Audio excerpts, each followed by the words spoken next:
Are we on?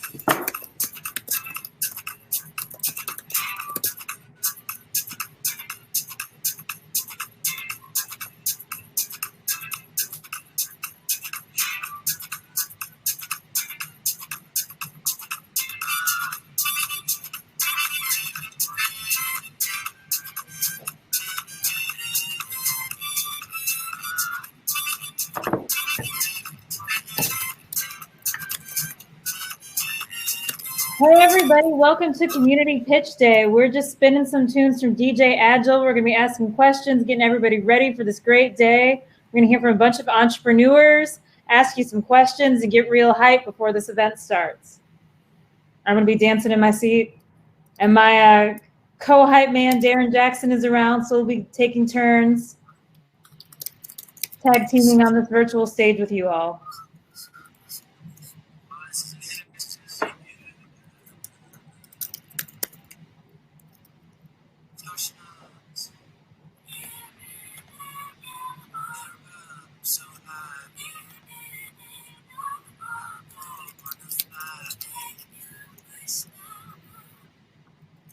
So I'm going to pass it on to Darren, who's going to hop in.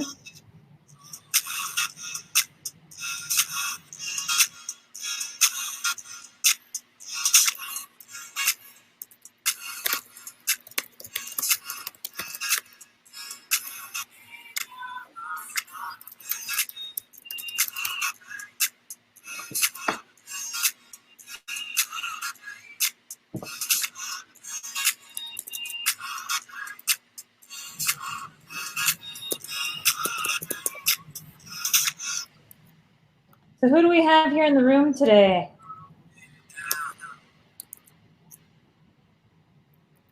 I see we've got Charles and Christy and David and Dr. Pam Washington, Gary Parker, Giovanni Leota, Ronald Jones, Roxy Hayes, Tori Benson, Victoria Sansone.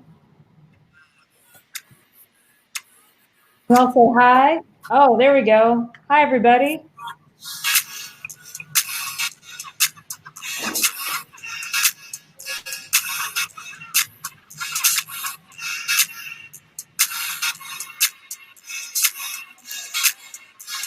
So can we drop some stuff? Can we talk about why we're all here today? Why we're excited to be here? Can you drop why you're here in the chat? There we go. There's Darren.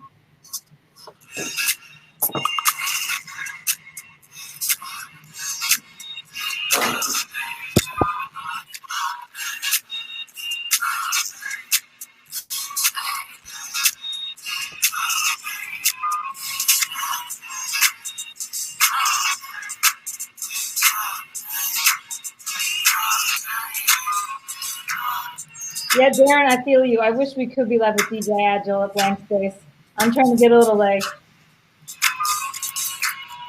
dance going on my feet. I wish we had gifts too.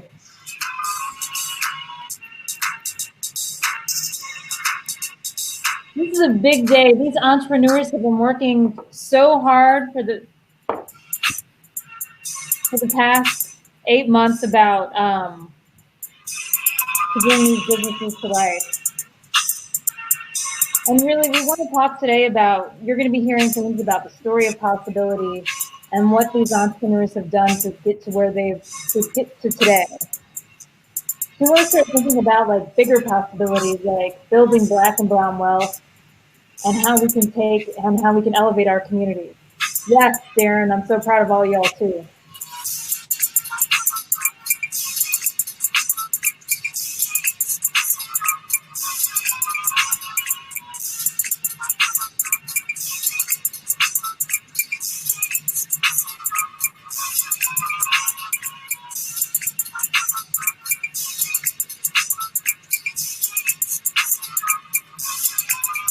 So I'm just going to echo what Darren's saying in the chat. What are your favorite Black and Latinx businesses in St. Louis?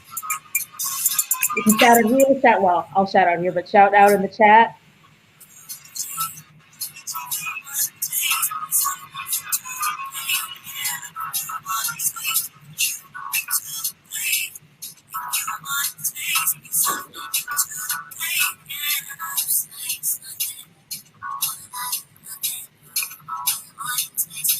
So Jenny says we're here to create possibilities and honor these entrepreneurs. Come on, tell us why you're here, y'all.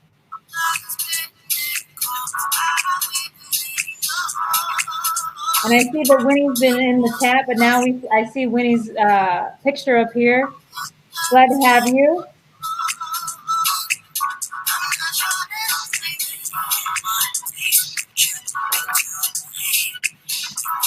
So it's super exciting that we get to learn more about all these entrepreneurs.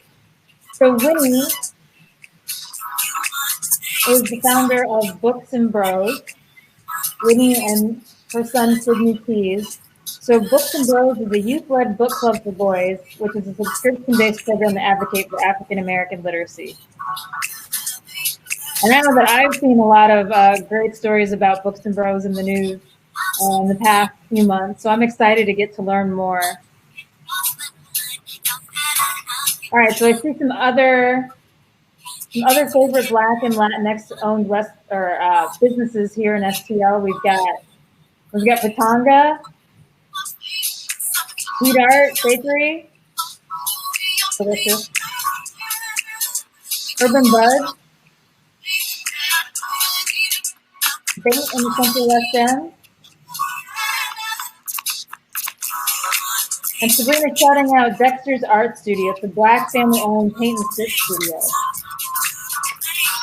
That one's cool. I've never heard of that either. And I've never heard of, can somebody tell me more about what Urban Buds is? I haven't heard of that place either.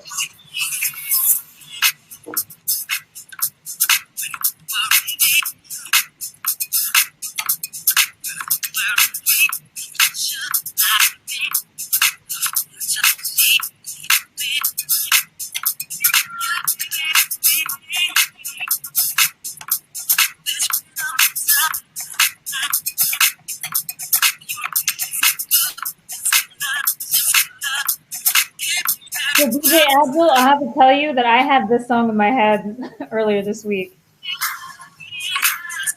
I told Aaron I would try not to dance, but I still didn't tell that. I took my word, but.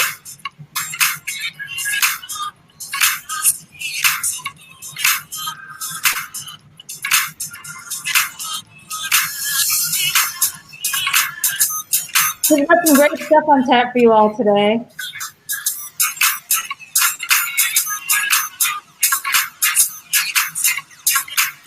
You know, new world is possible when the community owns the wealth of creators. So this is what we're going to be celebrating. We're going to be celebrating all these entrepreneurs who had a dream, they've been hustling really hard to make it come true. And they were never limited by others' limited imaginations.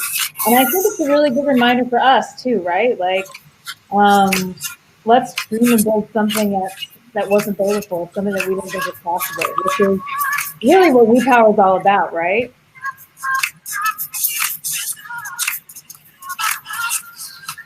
So I see some more of these great local businesses in the chat. So we've got Hot Shop, Teatopia, and yes, Sweetheart. Sweetheart is one of my neighborhood places. It's I love those cinnamon rolls or cinnamon buns.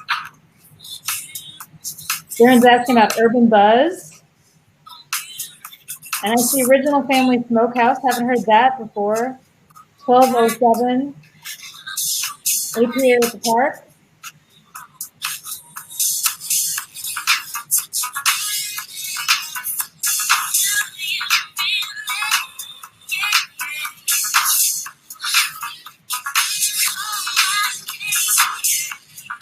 All right, so I'm learning. So Urban Buds is a flower shop that vends at the Tower Grove Farmers Market, and it's also focused on land use and reclaiming vacant land.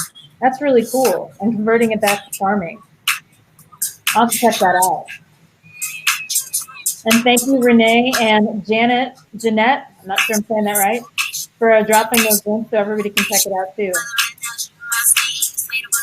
Okay. Open buttons and duck sound.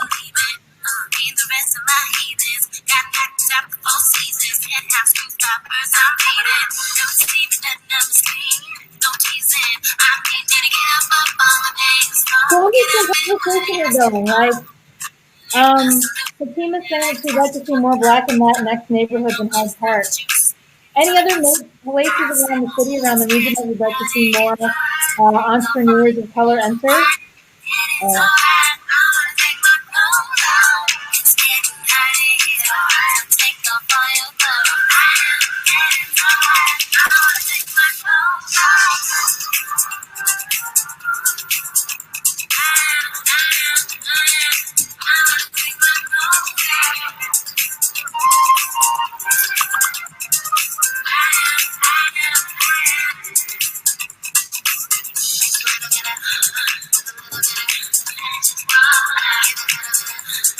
So Renee is saying Manchester, the Grove. She'd like to see more Black and Latinx businesses in that area. And we got a second shout out to Hyde Park. I mentioned just some delicious dinner places. And some businesses. Really good today. It's going to be a great lineup. We're going to hear from all these amazing entrepreneurs. And I have to say today is going to be co-hosted by Dee Nichols and Roberto Canella. And we're going to get pictures from all these entrepreneurs.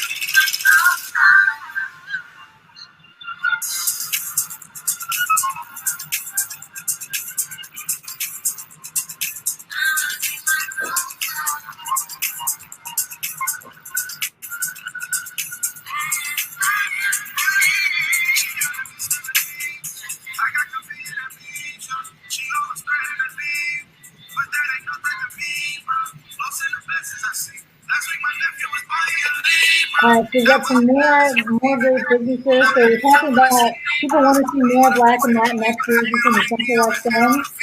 And we got a shout out to some more places. Golden Grocer, African Nationals on South Kings Highway. And yes, still more downtown for sure. Talk for more businesses in the downtown west midtown area.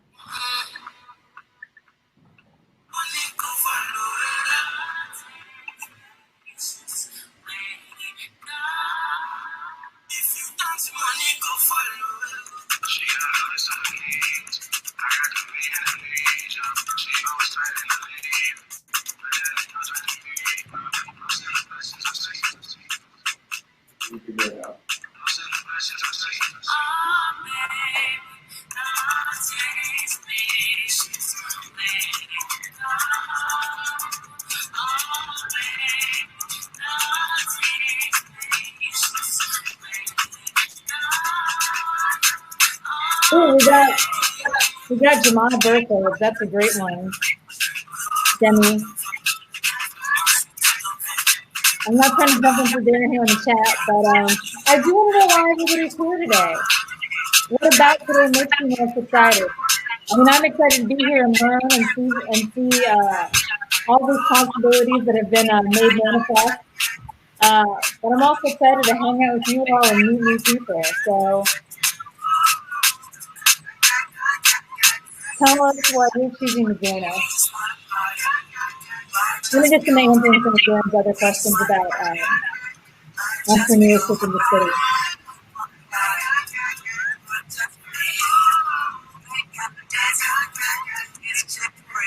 Yes, Allison, it's a really good health food store. They have a great like lunch bar, hot food bar.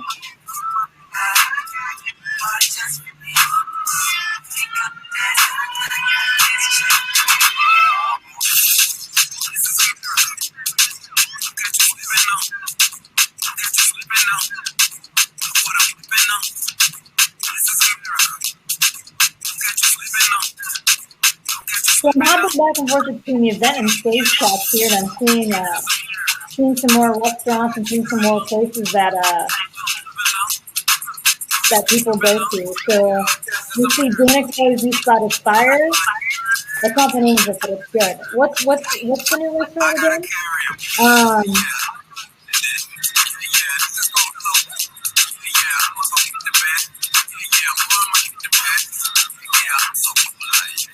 I see Elite Blend for a black-owned barbershop in South City is one of Angelica's favorites.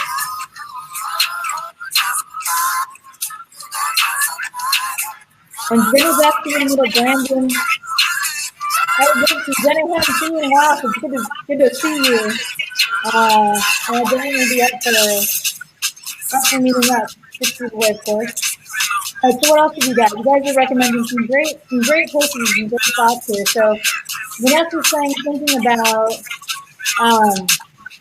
she wants to see more entrepreneurs, Black and Latinx entrepreneurs in the Overland St. Anne area. Saying that she drives down St. Charles Rock Road and she just sees so much potential for small businesses. And really, again, that's what we're all here for, right? We're in the celebration of creating things that are new that weren't there before.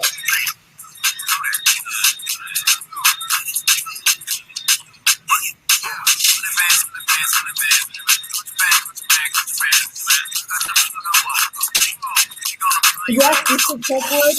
Yes, would love to see some more Black and Latinx businesses incorporated. They would.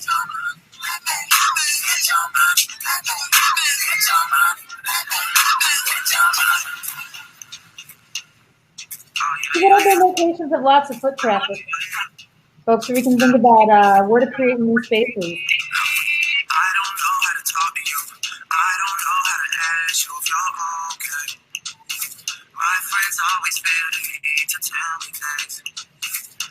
I'm getting back in the chat, but Doug says he's a big fan of Gulf Shores Restaurant and Grill in Shreveport and Edwardsville.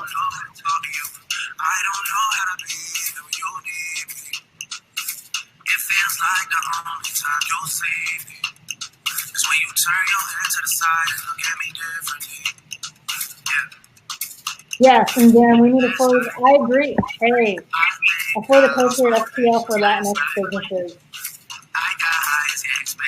Somebody want to talk about that? Let's talk about that, because I feel like I could get some people together and we could do that. Okay, we've got some other great businesses that people love. So Cuts by Curtis, Flander Buck in South City.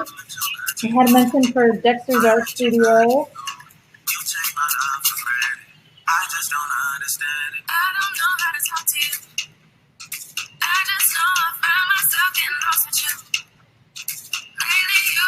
And we got the link to APA at the park.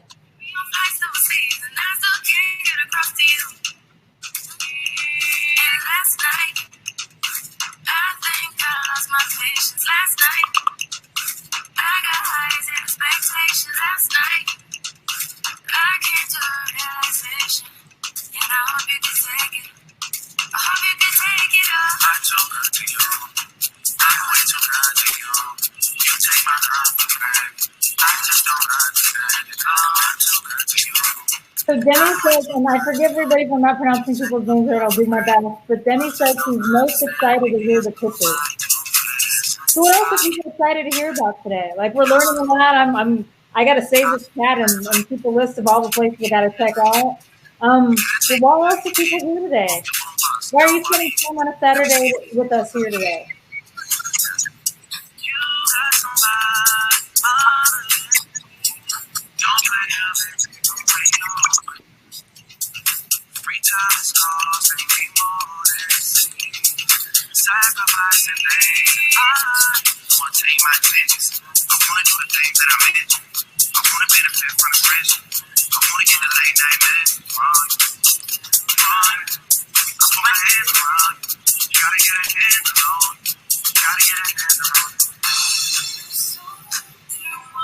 All right, so it's 2:05 when we're getting this party started. Well, the party's already started, but we're getting the pitches started.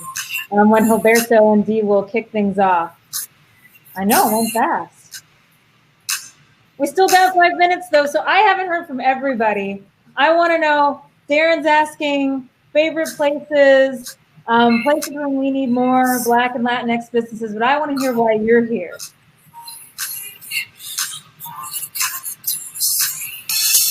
So I see super excited about the pitches. Frontier, I hope I'm saying that right. You've got a podcast, so maybe we're going to get like a podcast feature on Community Pitch Day later on.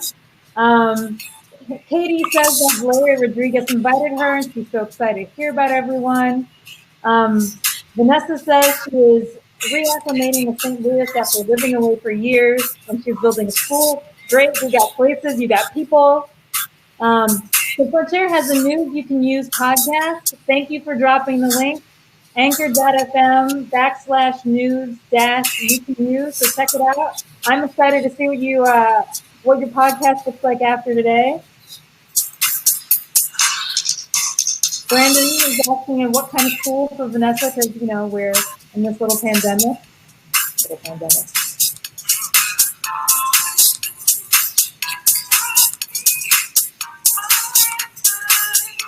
Angelica says she's really excited and she's really trying to buy from Black and brown people. Yes, I agree. This is what community looks like, and of course, everything starts local, right? And these supported small businesses, these businesses not only are building dreams, but are keeping our communities alive, right?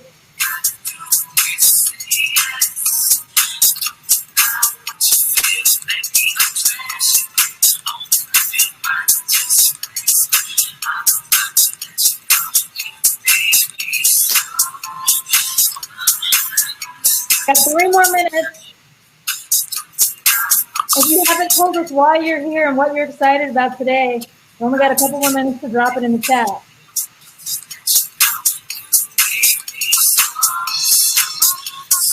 Yes, Darren, it was inspiring to dream with you all. Samantha says, another recommendation, a place called Cookie Cloud. Cookies and covered strawberries. That sounds delicious. By Team Trey, just opened up. Lisa says Webster Grove Shopping District needs more representation. Green is saying, I just want to be a part of the forward movement for the region. Who else wants to be part of this movement, right? Because this is more than about businesses. We're building here, building dreams, reimagining what our world can look like. It's a movement, right?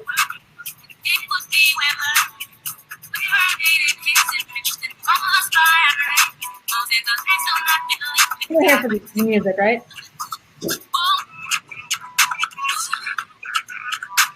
So Frontier says that she's here because Charlie invited her and several people in the first cohort. And yes, with you, WePower is doing the work. So I am also grateful to be part of this movement. Book says, excited to learn about these new businesses and the solutions and opportunities they are providing for our community. 100%. Kalia says she's so excited to be a part of this amazing event.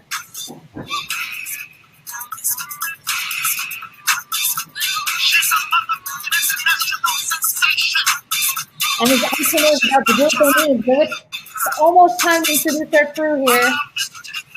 We're about to get it started.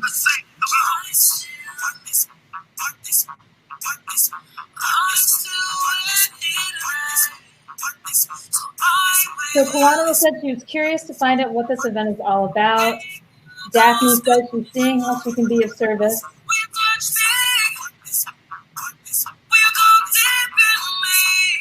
Yeah, and the thing about this is about St. Louis and about WePower, there is so much we can do, right? You being here is something you can do. These entrepreneurs supporting these dreamers is something we can do. Applying for the next cohort. There are all sorts of WePower programs involved in. And I'm gonna get my dance on with the Hilberto here for a second. I'm gonna kick it off to Hilberto, and I'm gonna pop off this screen. But it's been nice hanging out with y'all, and let's get it started. I want to hear more music. Daniela, you are rocking it today. Dale. Like we say in Puerto Rico, huepa. Huepa. That was amazing. That was so awesome. I'm waiting for Dee to join in and so we can get the party going on. But I want to say Welcome, everybody, to this first ever Elevate Elevar. Happy Saturday and good afternoon. I hope that everyone is ready for an amazing 2020 Community Pitch Day from Elevate Elevar from We Power. And my name is Gilberto, and I have the pleasure of serving as co-host of this afternoon alongside Dee Nichols. And Dee, did you party? Yes, I was back here singing a lot of the songs because those were some of my favorite jams. How are you today? I'm doing awesome. You know, I was going back in time. Yes, indeed. Back to like when I was doing disco. When I had hair.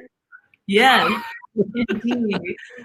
I have long, luxurious black hair like you do. Beautiful hair. But it's gone. All gone. Oh my God. Anyway, so Dee, how are you feeling? How are you feeling today with everything that's happening, and then having the opportunity to co-host We Power? Yeah. Elevate. Roberto, I have to be honest with you. Right now, Black and Latinx folks are taking some hard hits across the world, across this nation, with a great loss even just last night with Chadwick Boseman. But what gives me hope is this type of space, this time that we get to spend together celebrating our Black and brown entrepreneurs in St. Louis. So I am good for that reason.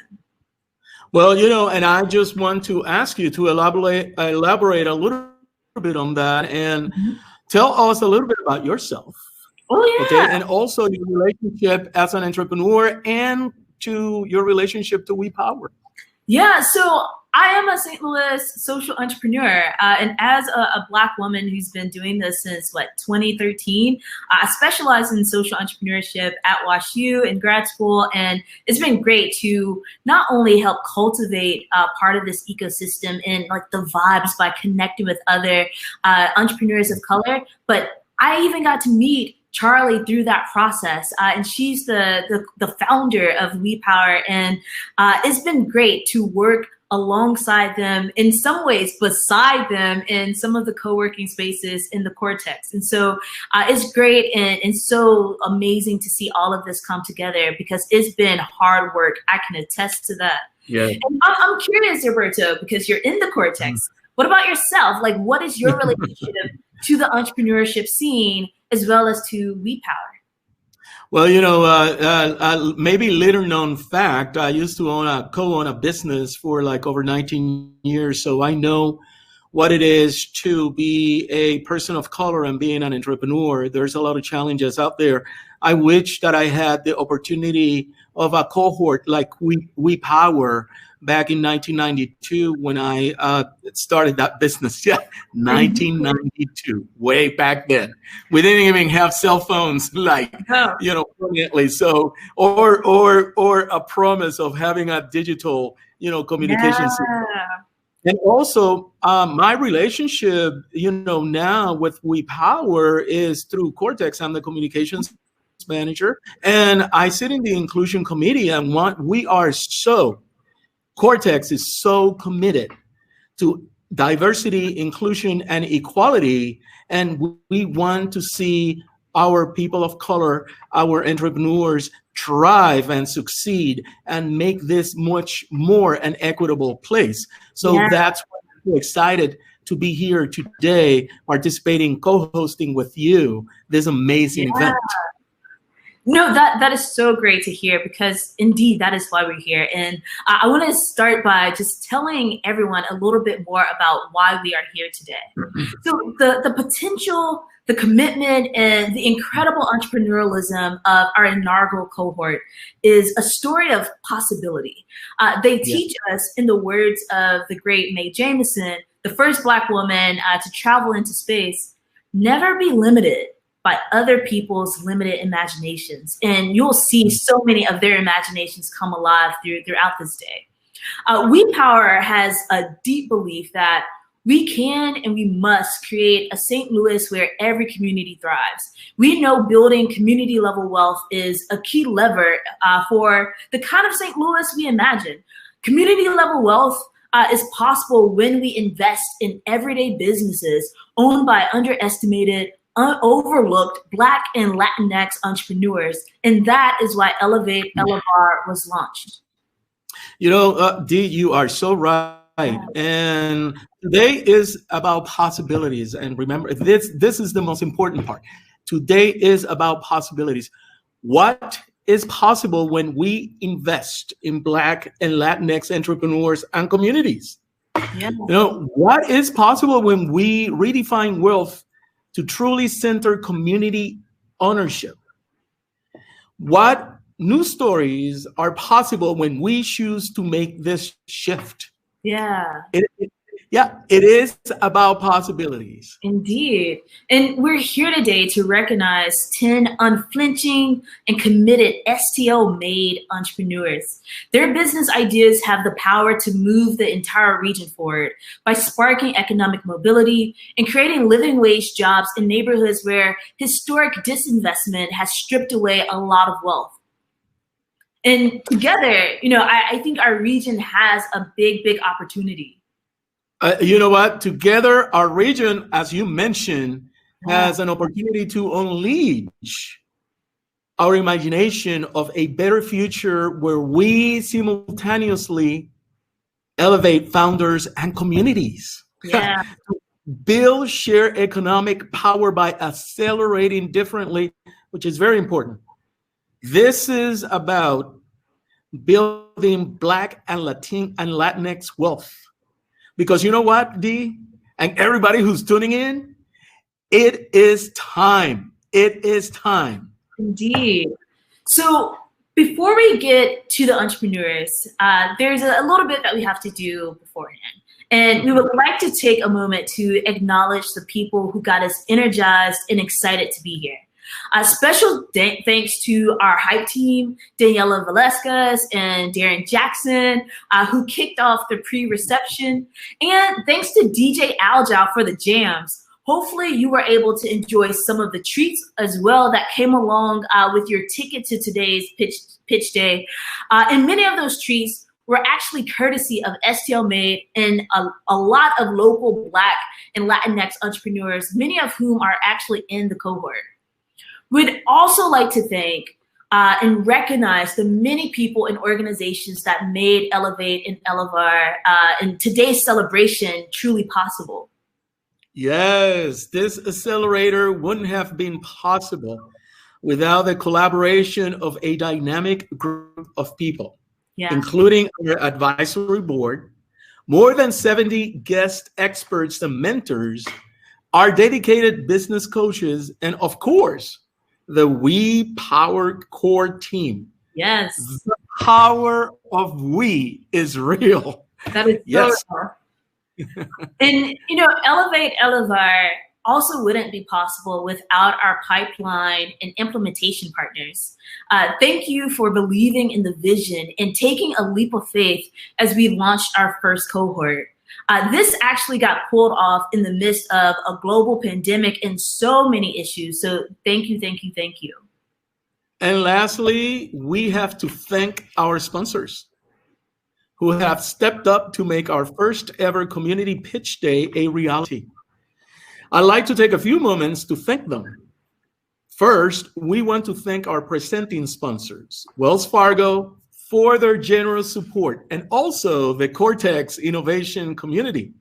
Cortex, along with CIC, has also provided the cohort with a dedicated office space to co-work and collaborate this year. We'll also like to thank our Accelerate sponsor, Arch2Park, and our Build sponsor, JP Morgan Chase Foundation, Invest STL, and Kaufman Foundation. Finally, thank you to our Activate sponsor, Square, as well as our Solidarity sponsors, easy for me to say. Your support and of the support of our sponsors and your support, if you donated when getting your ticket, directly contributes to growing the capacity of Black and Latinx entrepreneurs in our region. which will help reduce economic disparities and move our region forward more equitably. Indeed. So let's jump into today's program. Today's pitch day will be broken up into 4 parts. After we watch the mini doc, we'll transition to the first round of pitches and then take a very quick break and hear the second round of pitches. Then you'll be able to meet with the entrepreneurs in breakout sessions, and we will close with a few important calls to action. Afterwards, we hope that you stay around to enjoy some more music and as well as like network with everybody, as well as the cohort. You know, since I'm a child of the 70s, I say that one of my favorite things about today's platform is how interactive it is. Yeah. We want to know who is in the room. We just want to know who is in the room, and we want to know some fun facts about you too. So please let us know who's in the room and give us some fun facts. So if everyone could navigate to the right side of your screen, or the middle, if you have your screen is a little smaller, you'll see chat, polls, and people. Go to the polls and let's see who's here. Who's in the room? Are you an investor, an entrepreneur, a community member, an advocate, a virtual aficionado? Let us know. Let us know. And please vote. Use that poll. Yes. Let's see. Woo! I see. You know, we got 8%. 37% community members and entrepreneurs are 34%. It's happening. It's happening. Wow. Let's see. 9% are investors and bankers. We want more of those. We want more of those so they can invest in our Latinx, in our Black and Latinx entrepreneurs. Come on, we need more of those. Yes, indeed. All right, so that was good. That was really good. Let's see now who believes a new world is possible. One that is radically different from the injustices we are experiencing in this moment. Let's see. Okay. And also, who believes Black and Latinx lives matter? We're almost at 100% for both of these questions. And it's true, like for that last statement, if you don't believe that Black and Latinx matter, maybe you should find something else to do with your day. Because We Power is unapologetically Black and Latinx, and we are fighting for a future where we are able to live our best possible lives. Black and Latinx lives matter enough for each of us to be willing to get into some good trouble, to pursue a world where this statement is no longer just a hashtag, but where we can really feel it. So yeah, okay. I'm glad that 100% of y'all believe that Black and Latinx lives matter. Definitely. We're really proud of that because it is so true. And I now want to shift it and ask, let's see how the quarantine has been treating you. Yeah. Have you been eating lots of candy? I have. Spending time in nature? Well, I can say I have too. And watching some good TV. Trying not to go crazy. Let's see what you say about that. Okay. It's a little balance. Yeah, it's happening. A lot of people outside and in nature, which is really nice. That's awesome. Yeah, I like living, you know, I live right next to Tower Grove Park. So I do a lot of activity at Tower Grove. I go walking and partying there sometimes. I mean, it's a fantastic place to visit. So I miss that so much, Gilberto, because currently I am not in St. Louis. I'm in Memphis. Yeah. And this relates a lot to our last poll. So we want to know where you all are from. Are you coming from the city? Are you watching from the county? Are you like me and you're out of state? Or hey, maybe you're out of the country altogether. Let us know. Okay. Oh, we got 2% outside the U.S. 2% outside the U.S. That's awesome. Right. I wonder who those two folks are. Yeah, right. They should say hello from wherever they are outside the States. Well, I also want to share a few last things to note. Okay, the chat feature gives you the ability to send messages to the entire event, so anyone can see it. That's why I'm like that 2% from outside the U.S. Let us know where you are. That it will be very interesting to find out. Also, there is a stage chat, which is a message specifically held within this part of the platform. So eventually, when you go to your breakout sessions, under sessions, you will be able to see the event chat, but not the stage chat. I know it's a little bit complicated, and I hope that makes sense for everyone. And please ask questions via the chat as we go. Yeah. Okay. Thank y'all for indulging us in that warm up. But now we want to get into what Elevate Elevar is. Elevate Elevar is a one-of-a-kind 6-month accelerator for Black and Latinx entrepreneurs. These 10 companies that you'll see today went through a rigorous selection process. Then hundreds of community members from North City voted and had the final say. And the entrepreneurs were selected from over 90 who applied. Starting in March, they had weekly workshops covering product, market fit, branding and marketing, finance, and so much more. They also each met with teams of mentors personally selected for them, and they had to meet on a monthly basis. And then they joined office hours with accounting, marketing, HR, and tech specialists, and did tons of work between those workshops in order to apply what they've been learning. That's a lot. That's a whole school year worth of activities in 6 months. In 6 months, and I just need to interrupt for a second with breaking news. I think a shout out goes to Berlin, who's in the house, and also somebody from Mexico is in the house as well. So, wow, go on. You know that the curriculum heavily revolved around investment readiness, where folks would give feedback to each other in real time. Entrepreneurs were introduced to new business models like worker-owned cooperatives that disrupt the way wealth is distributed. The program sounded like a series of aha moments when leveraging both an investor lens and a customer lens. Entrepreneurs were pushed to their limits, especially given the backdrop of the pandemic. Learning remotely was no easy feat. Tuning in on a weekly basis to discuss their go-to-market strategy and team expansion required long-term vision. Along the way, the cohort developed relationships with experts in their respective industries and among each other. They have become a legit family now. How beautiful that is. As members of Elevate Elevar, they pledge to honor the founder's commitment because at We Power, we put people over profit.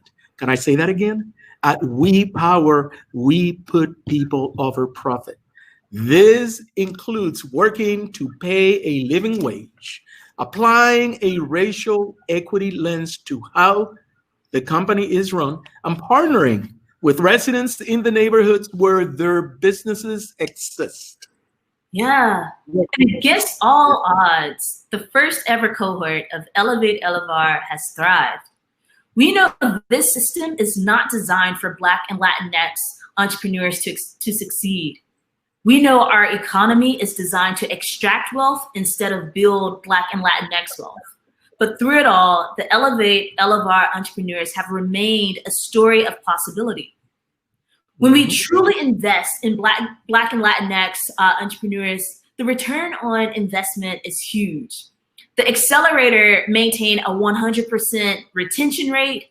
90% of the cohort has met with at least 4 investors. At least 60% of the cohort has now hired their first staff person. Some of the companies have even scaled to offer their products and services globally. They have accessed over 130,000 in capital these past 6 months as well. This truly is a story of possibility. It is indeed a story of possibility. And before, just to make your point a little bit even more exciting, before we go to the pitches, we will share a mini documentary that reminds us that a new world is possible. As you take a look, imagine ways we can redefine business, our economy, and wealth owned by everyday people. So enjoy this A Story of Possibilities documentary. Let's take a look.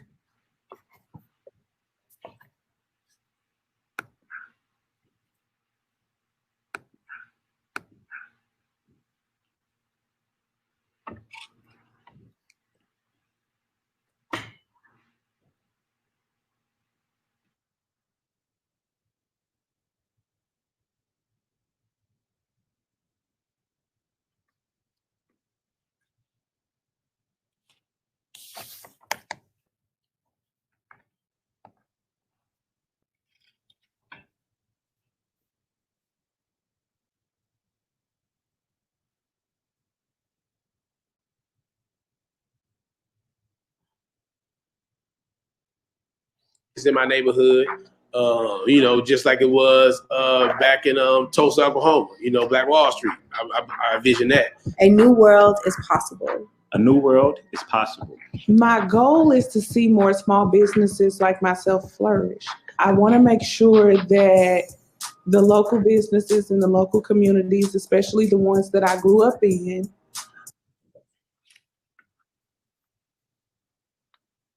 I am an inaugural We Power Elevate Elevar Entrepreneur. Never limit yourself. Never limit yourself. Never limit yourself because of others' limited imagination. A new world. A new world. A new world. A new world is possible.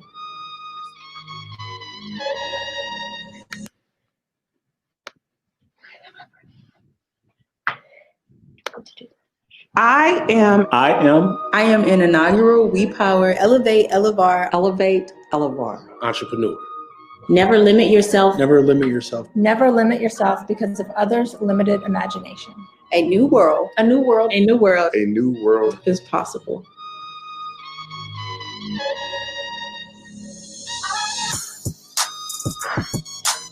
As I picture Pure Vibes, without any boundaries, without any limits, we create a new economy in our communities in a cooperative way. We'll have hundreds of acres. There'll be no such thing as food apartheid in my community.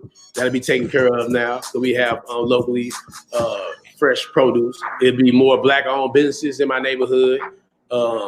Just like it was back in Tulsa, Oklahoma, Black Wall Street. I envision that. A new world is possible. A new world is possible. My goal is to see more small businesses like myself flourish.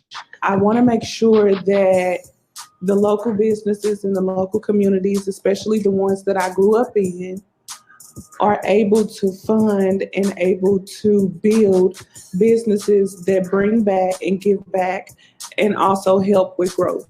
A new world is possible. A new world is possible. If I want to see my community change, I have to be a part of it. And investing in that community is a piece of it. And there's multiple layers that have to be done. Never limit yourself. Never limit yourself. Never limit yourself because of others' limited imaginations. For so long, the Great Del Mar Divide has caused despairs and disparities throughout our neighborhoods. There are not funds that are available. There are not support services that are available for the Black and brown entrepreneurs. A challenge I faced prior to joining We Power Elevate Elevar was raising capital for my business. As we know, African Americans have a harder time raising capital as our counterparts. I was in business for 5 years and I kind of was at a standstill or at a cap. It's just certain things as an entrepreneur that I overlooked or I didn't take in consideration. For example, keeping track of what's coming in, coming out, breaking down how are you actually making profit or what moves are you making to set yourself to gain profit. April and March were some of the most low revenue months that we've had since we've launched. It was difficult for me to understand that businesses have peaks and they have valleys. And right now I was just in a valley. I feel like I couldn't excel without some type of help. And being in an accelerator to scale up my business has put me in position to be great. A new world is possible. Elevate, elevar. Over the past 6 months, I have learned that I can do anything that I literally put my mind to. Even though that may sound cliche, the first thing you have to address is your mindset. And once you fix your mindset, the outcomes are limitless. I've learned that I need to maintain a certain energy and a certain positivity for my business to prosper. And I've also learned that relationships and partnerships need to be nurtured and valued. I can't do it myself. I'm only one man. I learned that I have to be ready to let go of a lot of the responsibilities of my business and feel better about putting them in the hands of someone else who I can trust. The cohort has given entrepreneurs education, resources, confidence, a roadmap for success, and an overall blueprint for how to help their businesses to grow. The accelerator has taught us to create systems that will help us to stay focused and prioritize what's important to grow our business. I had no idea that we were going to learn so much about what investors are looking for in our business. We learned so much about marketing and telling our story from SLAM. We learned about wellness. Like I have a wellness coach who talks to me bi-weekly and gets me together and making sure that my mental is good. The things that, we've been blessed with in this business accelerator have been, it's been imperative for the building of my business. Just from the help that we've been given by WePower, it has really taken us to another level at Original Family Smokehouse. It's given me a wider view or a wider window to look into the life and the struggles and the needs and the wants of entrepreneurs. These entrepreneurs are invested, whether it be in their community or the impact that they want to make in the industry that they're in, or providing resources to people who normally wouldn't have them. When I think about where my company was before, prior to WePower, I think about the most significant accomplishment or significant change. We have identified that we wanted to be a cooperative. Basically, a cooperative is a worker-owned company in which the actual workers own and operate the business, and it's not just for the founder. So we put people over profits. We went from 500 providers to over 800. We're servicing more areas, we're helping more people, and we're staying true to our core values. The thing that I'm most proud of is the growth that I've seen with Butter Love from March until now. We have tripled our sales goals. We've met our sales goals every quarter, and our wholesale accounts are getting larger, and the growth is just amazing. I'm so proud of what we have accomplished so far, and it's only going to get better because WePower has set me up for success. And I know the skills that I learned throughout this cohort or this accelerator will follow me into this next phase in my entrepreneur journey. Never limit yourself. Never limit yourself. Never limit yourself because of others' limited imagination. Elevate, elevar. What St. Louis needs to do right now so that there are no barriers in 2039 is to support and elevate all entrepreneurs, specifically those that are Black and brown. I feel like as St. Louisans, we need to discover the world in a way that is unbiased. I need for St. Louis to see me and to see people that look like me and not feel like we're a threat or feel like we're here to harm you, but just to understand that we all want the same things. I am asking for all people of power to pull together their resources, their access, their power, bring it all together so that way those resources can be allocated to the underserved community. Be intentional about investing in my community that's north of Delmar. I am originally from North St. Louis, so I know what it's like to see whole streets being like vacant, houses being vacant. So I think it's important for us to not only bring businesses back to those neighborhoods, but to also buy houses. Like we're buying houses in South City, we're buying houses in gentrifying neighborhoods. What if we put that money back into the community? The money goes where the intelligence goes, where the services go, where the products go. Let's provide them for our community. I love St. Louis. I'm from here, born and raised.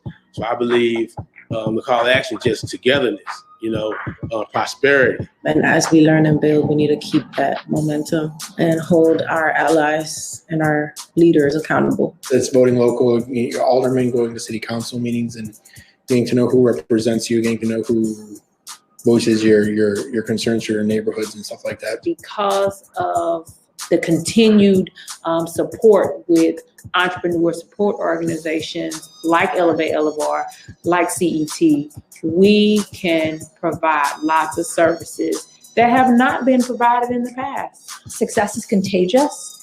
When some succeed, many can succeed. And I think if St. Louis can open its eyes to the potential and abilities of all of us, so much good can happen. To prevent the next Mike Brown, to have organizations like We Power to continue to elevate Black and Latinx entrepreneurs, the things to really make that possible is investment. And I'm not just talking about money, but mostly into people, because through the investment of people, you will see the change that needs to happen. Never limit yourself. Never limit yourself. Never limit yourself because of others' limited imagination.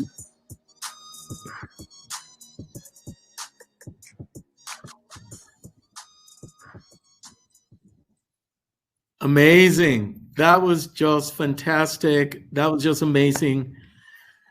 Dee, the word that I kept hearing that keeps coming back in my mind, in my head, is intentional, being intentional. Yes. That intentionality that we need today is just amazing. So I hope you were as moved as I was by the courage, the vision, the values, the end stories of the first cohort and their support team. This story is bigger than the 10 cohort members, right? Yeah. This is a story of a St. Louis where we value and invest in every community instead of extracting and exploiting. This is a story of Black and Latinx futures. Yeah, I agree with you. One of the other words that stood out to me was mindset. Like the sense of shifting our mindset towards those possibilities, and not just on that individual level, but collectively. So I was deeply, deeply inspired by everything that each of the entrepreneurs and the We Power team and the supporters, like everyone contributed voices to such a grand vision of what this all can become. So thank you all. So now, you get to hear directly from some of the entrepreneurs. We're gonna transition to the Elevate Elevar pitches, part one of it. So the entrepreneurs have done incredible work over these past 6 months, and we are excited to showcase their growth and accomplishments. In this first part of the pitches, we will hear from Winnie Caldwell with Books and Bros, Julian Keaton with Dimensions, Tiffany Wesley from Pure Vibes, Fatima Muhammad with Apiary at the Park, and finally, Brandon Original with the Original Family Smokehouse. And I gotta say, Roberto, I know a few of these folks. Like I've seen Winnie in the Cortex Innovation Hall building with boxes stacked to the ceiling. And I remember when Julian came to me and was like, hey, Dee, I got an idea. And so I'm curious to see how they pitch their ideas and how we can support. You know, I do too. I remember Winnie too coming to with her son to present the books, right? Such an incredible story, and also David Cervantes with his furniture, with all that hand creative, homemade furniture. Just like, it's so beautiful. So I'm really excited, and I think, if I recall, I got some Butter Love products that are so essential for self-care. Let me tell you, so essential for self-care. So, as this is a community pitch day, these pitches are meant for a broad audience. We encourage you to capture your questions, thoughts, and support for the Q&A sessions. We also encourage you to schedule one-on-one conversations with entrepreneurs, which is, please do, via our website. Please enjoy the entrepreneur pitches.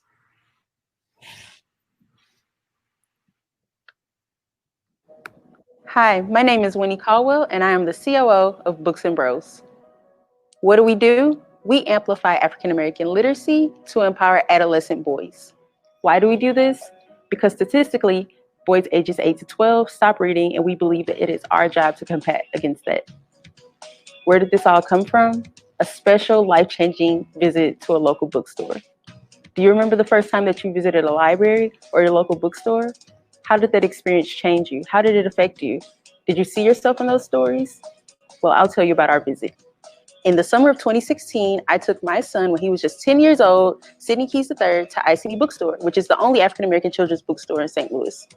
We were so enthralled by the stories that we saw in the books and on the walls that I was moved to record a Facebook Live video. That video ended up going viral, and that's when we knew we hit something. In that moment, I asked Sidney, do you want 15 minutes of fame, or do you want to do something about this? And that's when he birthed Books and Bros. From what was just a hobby in 2016 is now a subscription-based book club for boys, reaching boys ages 7 to 13. We have served over 450 boys internationally, and you may have seen us on Good Morning America, Disney Plus, The Today Show, Oprah's Magazine, and more. How does it work? For $25 a month, families receive African American literacy handpicked by Sidney, customized reading prompts, snacks, because kids love snacks, as well as seasonal trinkets and supplies. And speaking of seasonal, even in this pandemic, we were able to receive customized face cloth masks from Emerge Roadside Assistance, as well as therapeutic coloring pages sponsored by Shine in All Shades Coloring Book. Outside of the box, members also receive access to our virtual meetups, as well as access to our Big Bros, who are men that volunteer their time to read the books with the boys and also discuss stories with them to serve as a positive male influence in their life. And actually, in this pandemic, our membership grew by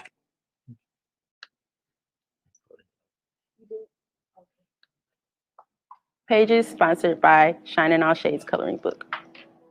Outside of the box, members also receive access to our virtual meetups, as well as access to our Big Bros, who are men that volunteer their time to read the books with the boys and also discuss stories with them to serve as a positive male influence in their life.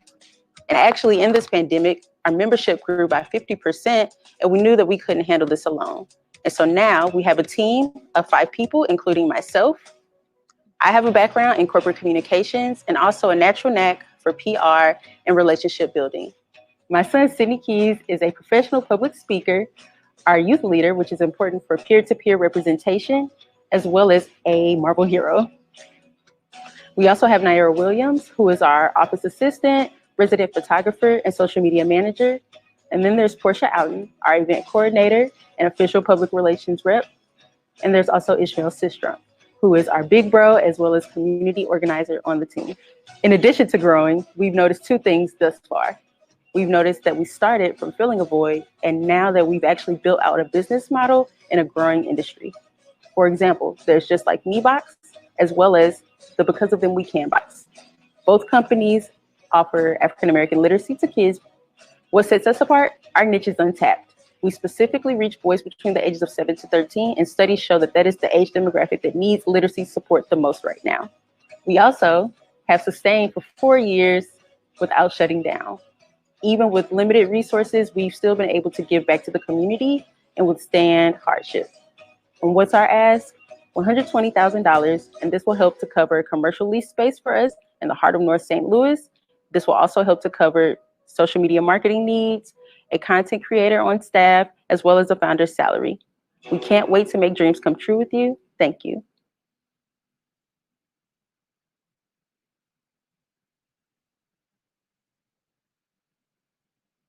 Hi, my name is Julian Keaton. I'm the founder of Dimensions, an interactive geolocation mobile game designed to introduce college students and transplants to new cities and to foster community engagement with residents and community organizations. In 2015, I moved to Los Angeles with only a cell phone, a laptop, and $50 in my pocket. Didn't know anyone, didn't know my way around the city. I kind of had to just figure it out on my own. When I moved back to St. Louis the following year, I started to think about what type of platform could be designed to help people get adjusted to new cities. When talking with community leaders, two main points would come up. One, how can we retain the talent for the influx of economic development taking place throughout the region? Two, how can we reconnect people with brick and mortars in a digital age, especially during and post the COVID-19 era?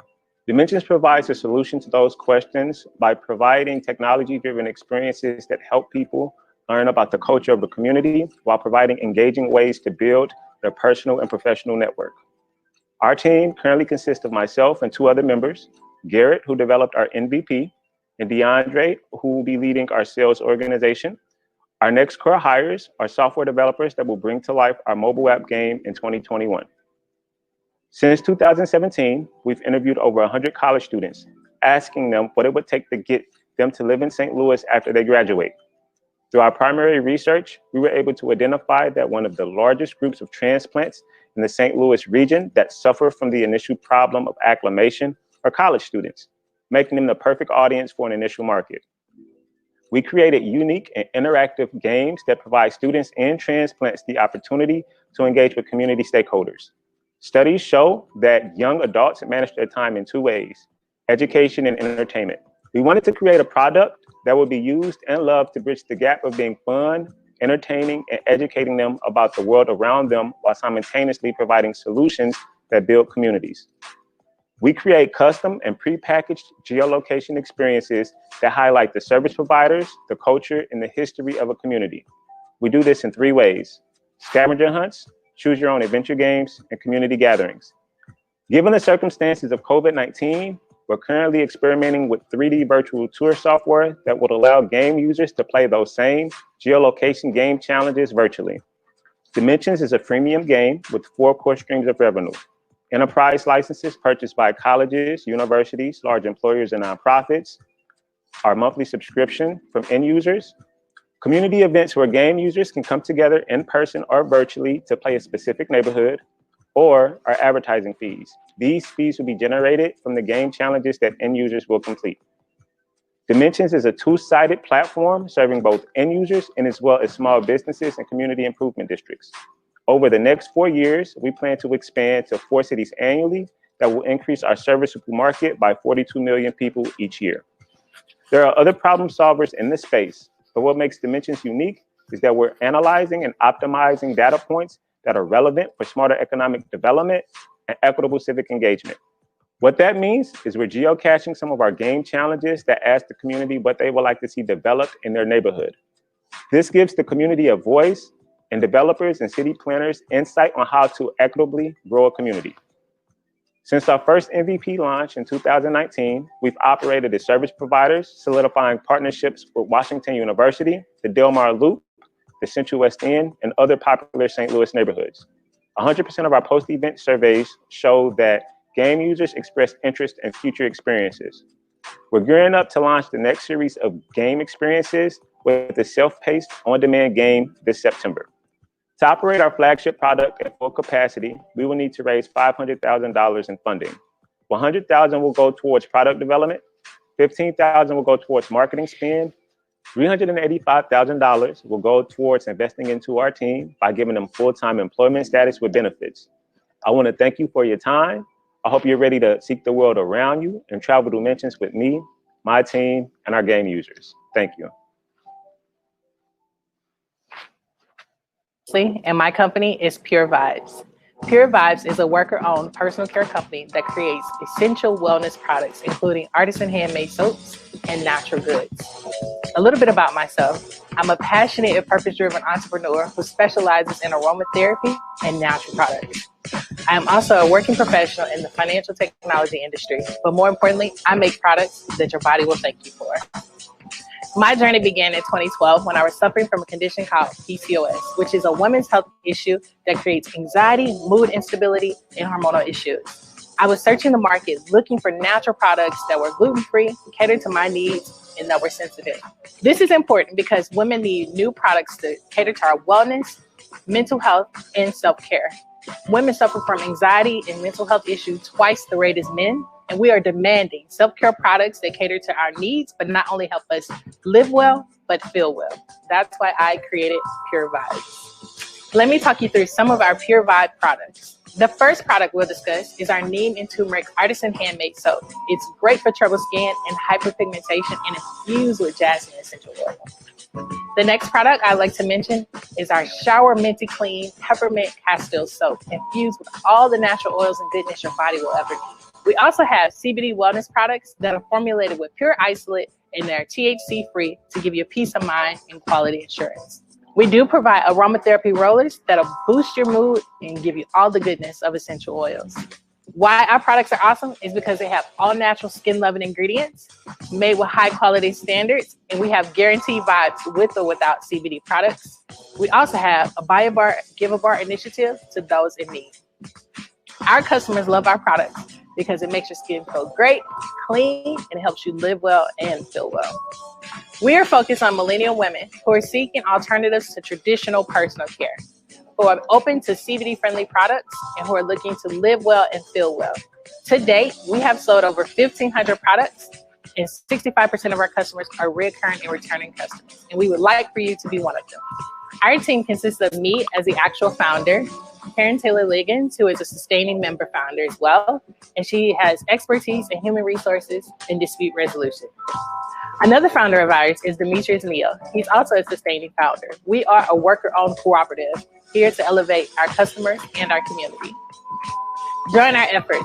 We are seeking $250,000 to scale and expand our production facility, market and acquire new customers, and hire right here in St. Louis at a livable wage and elevate our community. Find us online at Hello Pure Vibes on Facebook, Twitter, and Instagram. And you can visit our website at mypurevibes.com.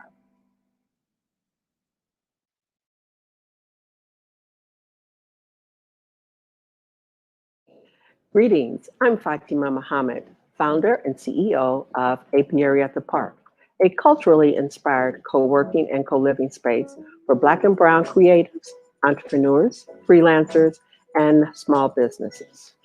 Apiary at the Park is a business with a mission. Our mission is to provide affordable work options for Black and Brown creative entrepreneurs with a space where they feel celebrated and supported. There are three major obstacles that often face minority entrepreneurs. They are financial capital, human capital, and social capital. These obstacles are still prevalent, which leads me to my story. After retiring, we purchased and renovated a beautiful historic home in Hyde Park. Soon after that, my neighbors petitioned me to run for alderwoman. While canvassing the beautiful neighborhood, I met Regina. She changed my life. Regina is a retired U.S. Foreign Service officer who also purchased and renovated her retirement home in Hyde Park. Her goal was to start an African cuisine catering business. To her surprise, there were no commercial kitchens or culinary incubators within 15 miles of her home. She finally found a spot. The price was enormous. She didn't feel safe, and there was no community engagement. Regina went on to talk about the disparities in our neighborhood. There is little to no support for entrepreneurs or small businesses. There is no community engagement, and there is no cultural identity. Regina's story resonated through my soul. Because of that, Apiary was born. We will be a place where entrepreneurs are supported, celebrated, and are engaged as they move forward in identifying their communities. Apiary at the Park is located at 2027 Salisbury, a well-traveled major thoroughfare adjacent to all of the major highways and downtown St. Louis. It is located in a dense, diverse, mixed-use neighborhood that continues to suffer from disinvestment and population decline. What's inside the apiary? There are co-working spaces, co-living spaces, which are private, below-market priced apartments, a culinary incubator, cafe, artisanal market, salon suite, wellness center, and artist lofts. Here's a view of our space.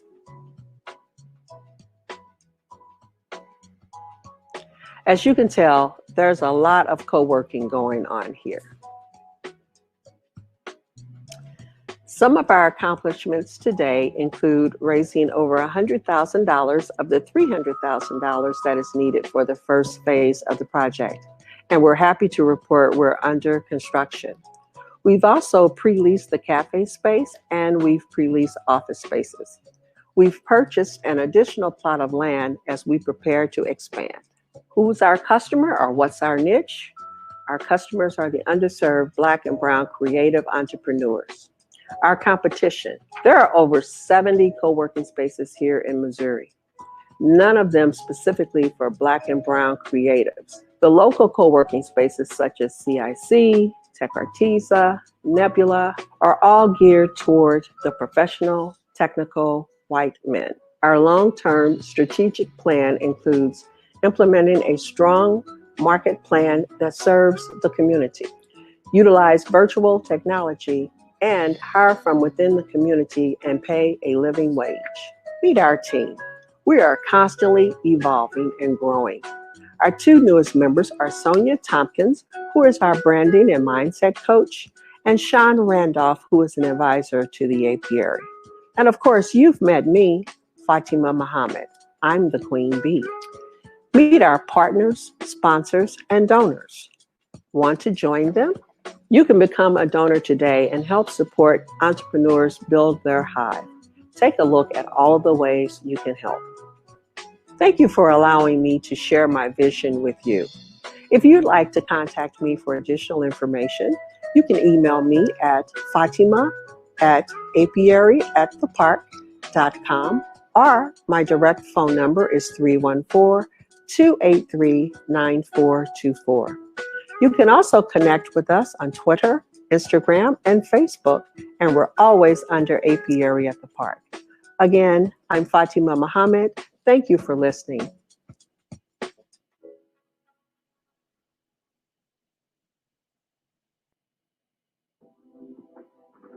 Peace and good day. I'm Brandon, chef and owner of Original Family Smokehouse, and we want you to eat more plant meat. So I've been a plant-based eater for a little over 15 years now. As I see more and more people transitioning over to incorporating a healthier diet into their lifestyle, they have a lot of the same problems that I used to have. Also, people who want to eat vegan, but just plain don't, often give the same excuses. I just can't eat salads. Vegan food is too boring. So the mission of Original Family Smokehouse is to change the perspective of plant-based eating for our community with a profitable, high-quality food experience. We want to show people how fun, easy, and delicious plant-based eating can be. More and more people are choosing a plant-based diet for health goals, ethical reasons, and environmental concerns. We have named this customer the plant-based curious consumer. Usually people have no idea where to begin when starting out on a plant-based journey. At Original Family Smokehouse, we gear our menu towards this growing market of consumers. Our menu is approachable to people who might be having challenges transitioning from a typical American diet. Veteran vegans also seek us out and love our foods with ease. Our top selling item is the Crisp Burger. A classic hamburger is definitely a meal most Americans can easily fall in love with. Ours is a smoked Beyond Burger with all the fixings and our house-made barbecue sauce. Once upon a time, I did cook meat, and the same way that I used to do pulled chicken is very similar to how I do my pulled jackfruit sandwich now. And who could argue with a Philly? Our jackfruit Philly leaves no customer missing meat. The average price of our meals is $11. Right now, we're serving about 15 customers a day at only 3 days a week with a very limited staff. It's just me. And we're doing about $1,000 a week. When we started Original Family Smokehouse in 2017, most of our business came from summer festivals, caterings, and events. Since COVID-19, we had to pivot how we served our customers. Currently, our website is live. Customers order online, then they pull up for safe curbside service. They then fall in love with our food and come back with friends and family. As our company has grown this year, we have recognized that our primary need is an expanded team. I played the primary role in my entire kitchen and every other position you could think of for a startup company. Over the years, I've had great support from friends and family and our outlying community in the form of staff and modest funding. Recently, we have hired on Candace Mighton, who is serving as an executive assistant and a front of the house manager. The market for plant-based food is very strong here in St. Louis. Sweet Art, a vegan bakery and lunch cafe, has thrived for over 10 years in the Tower Grove neighborhood. The new booming growth of the plant-based curious consumer has definitely made room for other pop-up companies like 1207 and Black Vegan-ish to be successful as well. There is still a lot of room for growth in this market, and we have definitely had our share this year. Our compound monthly growth rate is solid at 150%, and we are very much ready to expand. In the next year, we want to purchase a delivery vehicle so that we can reach our customers at more locations throughout the St. Louis City and County. We would equip our delivery vehicle with an open concept trailer so that we can resume pop-ups and serve at several different locations with social distancing in mind, of course. We want to hire a solid staff of 3 team members full-time and be able to pay them a livable wage. We can accomplish these 3 goals with $50,000 easily, and this would definitely put us on track for growth in the future. Our future goal is to operate out of a stationary kitchen built in a shipping container. We would build this home location in an underprivileged neighborhood in St. Louis, such as the Cherokee Street neighborhood, or maybe even the Hyde Park community. Again, my name is Brandon. I'm chef and owner. You can find our contact information at originalfamilysmokehouse.com. Thank you for your time.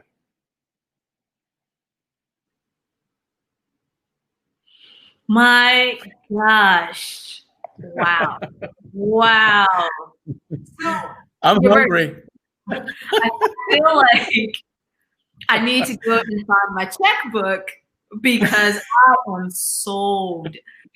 I'm sure like all of you out there are just as impressed as I am. Like the savviness, the vision, the sense of growth that they've already created in their models is so beautiful to me. And as someone who one is transitioning towards a vegan diet, loves body care, is an educator and has so many young Black boys in my life, in my family. And one, I'm a tech nerd. Like each one of these first pitches fills so many voids in my life. And I really appreciate them. So I hope that you all are excited. And when we have the breakouts, that you go and you talk to some of these entrepreneurs so that you can support. I couldn't agree more, Dee. And I tell you, as somebody who sees food and eat it, I'm definitely there when it comes to transitioning to a veggie diet. As good as that food looks, and all the other products and services is just incredible. I'm so proud and so happy with this cohort that it's really making an impact here in St. Louis and wanting to do more. So what I'm going to do now, what we have to do now is we need to take 5 minutes. Yes. To go and grab some more tea, coffee, or maybe a mimosa, or maybe a ron con Coca-Cola, which is I'm ready for that anyway, or go to the bathroom. So we'll begin the next round within the next 5 to 10 minutes. So we have 5 more. Yeah. So I can't wait to hear those 5 more amazing pitches once we return. So don't go anywhere, just take a break, do your thing, and come right back. We'll be right. Yes. Come waiting back for with you. your checkbook. Definitely, I'm ready to spend. Anyway, Indeed. see you soon.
You know what, Dee? Yeah. I get my walker out and do my all house music with the walker on. Hey, this is great. This is great. Yeah, it's great to like take a break and like process everything and come back and listen to all the jams. So thank you again to DJ Agile. I always call her Agile One. I don't know why, but April, DJ Agile is such an amazing force within the music scene. So it's great to have her be a part of this event. All right. You know what, Dee? I want to know where is DJ Agile playing? Because whenever we go back into like being able to go to a place and have fun, yeah, without a mask on, it's like, come on, it's right. Because I want to dance some house music. I'm ready. Yes. I mean, if I'm correct, she plays all over the city. You can catch her at Sophie's. You can catch her on Cherokee Street, on the Loop, all over the region. And it's great to have so many great DJs of color who contribute and really vibe with the entrepreneurship community, with the arts and culture at large. And so it's definitely a blessing. I'm all about church house. I'm all about Latin house. I'm all about tribal house. So I'm ready. Anyway, good. Just let's go party. Yeah. Welcome back, everybody. Now we're back for round 2. And these pitches are just as amazing. Trust me. We will now watch Valeria Rodriguez with Shine in All Shades, David Cervantes with Cervantes Designs, Whitney McClendon Gregory of Emerge Roadside Assistance, Tyron Lewis of Hiru Urban Farming and Garden, and last but not least, Lacrosia Wilderness of Butter Love. All right, kick us off and enjoy.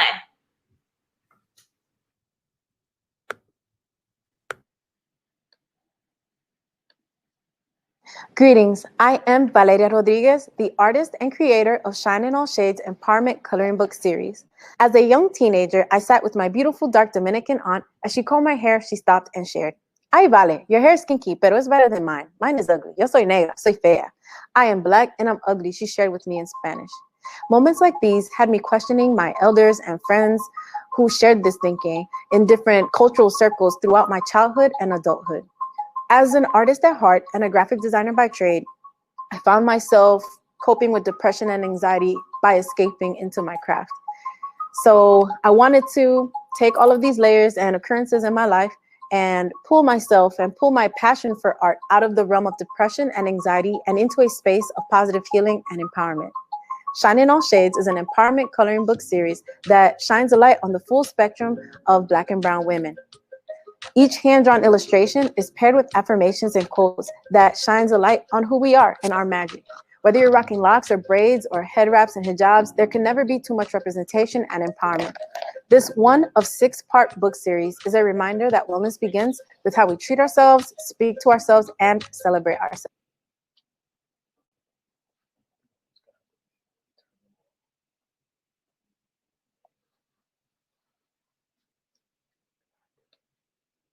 Greetings, I am Valeria Rodriguez, the artist and creator of Shine in All Shades Empowerment Coloring Book Series. As a young teenager, I sat with my beautiful dark Dominican aunt. As she combed my hair, she stopped and shared, "Ay, Vale, your hair is kinky, pero es better than mine. Mine is ugly. Yo soy negra, soy fea. I am black and I'm ugly," she shared with me in Spanish.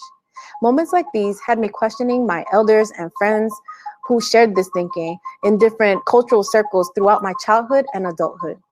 As an artist at heart and a graphic designer by trade, I found myself coping with depression and anxiety by escaping into my craft.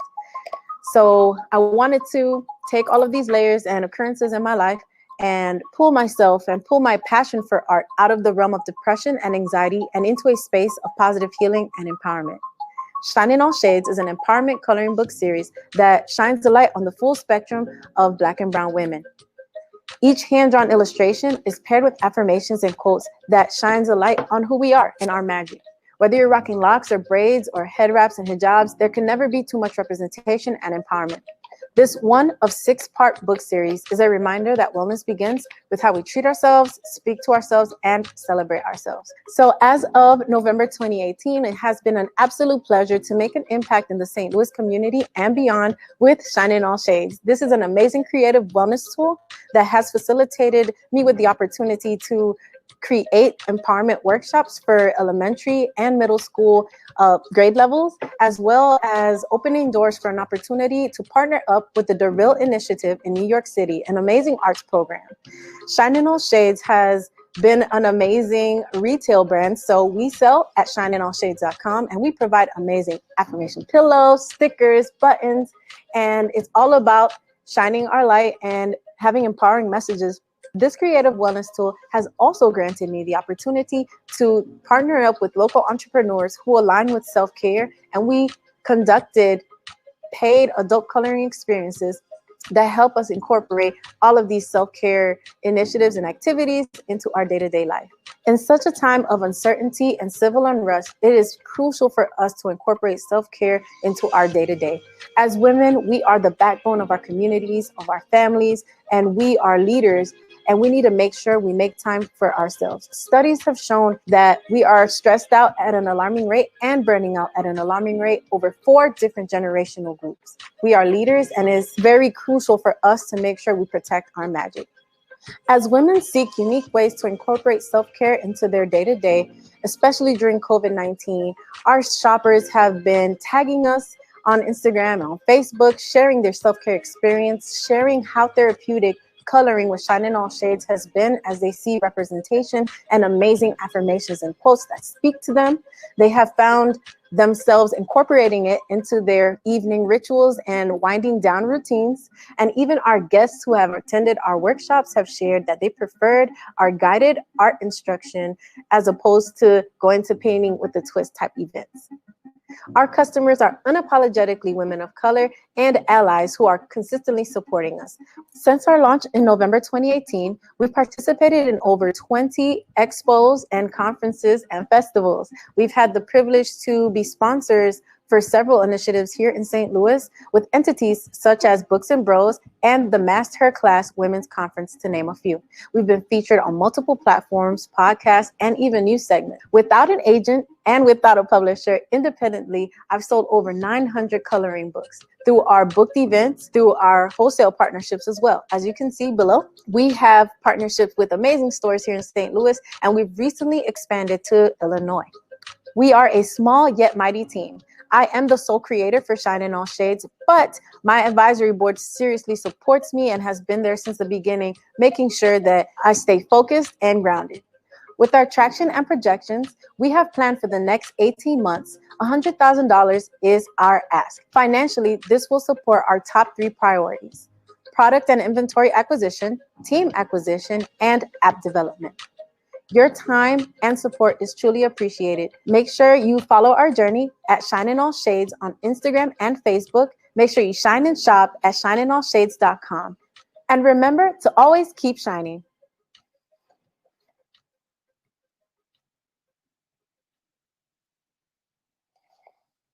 Hi, my name is David Cervantes, the designer and fabricator of Cervantes Designs. I create and fabricate custom furnishings. A lot of times when a mass manufacturer designs and fabricates a line of furniture, ecology isn't really on their priority list. Oftentimes, they worry more about their bottom line than they do about their impact on the planet. The problem is our American throwaway culture. Whether it's planned obsolescence or just mass products made from garbage materials, our capitalist grooming has made it seem okay for everyone to throw away anything and everything. So instead of recycling or repurposing materials, we've turned our temporary items into permanent problems. Everything I design has a planned life cycle. I use PLA to 3D print on-demand inventory goods. When I fabricate custom furniture, I use local, ethically sourced materials. My business model also contributes financially to philanthropic organizations. My 3D printed decor line is Green Forward. It uses PLA, polylactic acid, which is a byproduct of high fructose corn syrup. And under the right industrial conditions, it is able to biodegrade and decompose. Heirloom quality furniture is the second branch of my business, taking the time to design and engineer quality furniture that will survive several lifetimes. I use locally sourced lumber, formaldehyde-free glues, and premium finishes to deliver you a couture furniture item. We do not inherit the earth from our ancestors. We borrow it from our children. This mantra forged a partnership with OneTreePlanet.org, in which every small sale plants one tree in your name. Every sale from the custom furniture line can plant up to 20 trees or more. It won't completely offset the immediate carbon footprint that we create, but it's a start. My primary target consumers are folks who are looking to furnish a new space and have an eye for value. Folks looking to furnish a new home, apartment, or dorm. People who are also eco and green forward thinking that have a sharp eye for design. Our secondary market are commissioners of custom furniture builds. This consists of architects, interior designers, and other industry professionals. I use social media as part of the grassroots campaign in garnering Etsy sales for small home decor items, using professional industry groups that connect with colleagues in commissioning and landing bids for custom furniture builds. My team currently consists of Cynthia Monreal and me. Cynthia Monreal is my girlfriend and my partner for over 15 years. Cyn keeps me grounded while my imagination is in the sky. She has over 10 years of admin and hospitality experience, so she pretty much frameworks my business. Her can-do attitude stems from being an immigrant, earning her U.S. citizenship through hard work and perseverance. She's nothing short of an inspiration and the driving force into making me a better person and giving me the confidence to pivot my business when needed. And my name is David Cervantes. I have an industrial design background from the University of Illinois and have designed and engineered retail fixtures and spaces for names like Michael Kors, Coach, Karl Lagerfeld, and Kate Spade. Our roadmap is simple. Earn $5K in these upcoming 2 sales quarters to reinvest and update our machinery. Last April, we moved into our mixed-use building, and our plans are to turn the first floor, which is 2,500 square feet, into our wood shop / metal shop / digital fabrication showroom. Our hopes are to have a soft opening in Halloween. For late spring, we hope to have bids and plans for installing a solar panel array on the roof. $30,000 will allow us to update to safer machinery for our wood shop. It will allow us to acquire new 3D printers for automated digital fabrication. It will also allow us to update our CNC machinery for automated fabrication. And lastly, it will help us get a foothold on solar panels. Design itself is a journey. Follow ours at Cervantes Designs on Instagram or CervantesDesigns.com. Reach out to me so we can begin our design journey together. David at CervantesDesigns.com.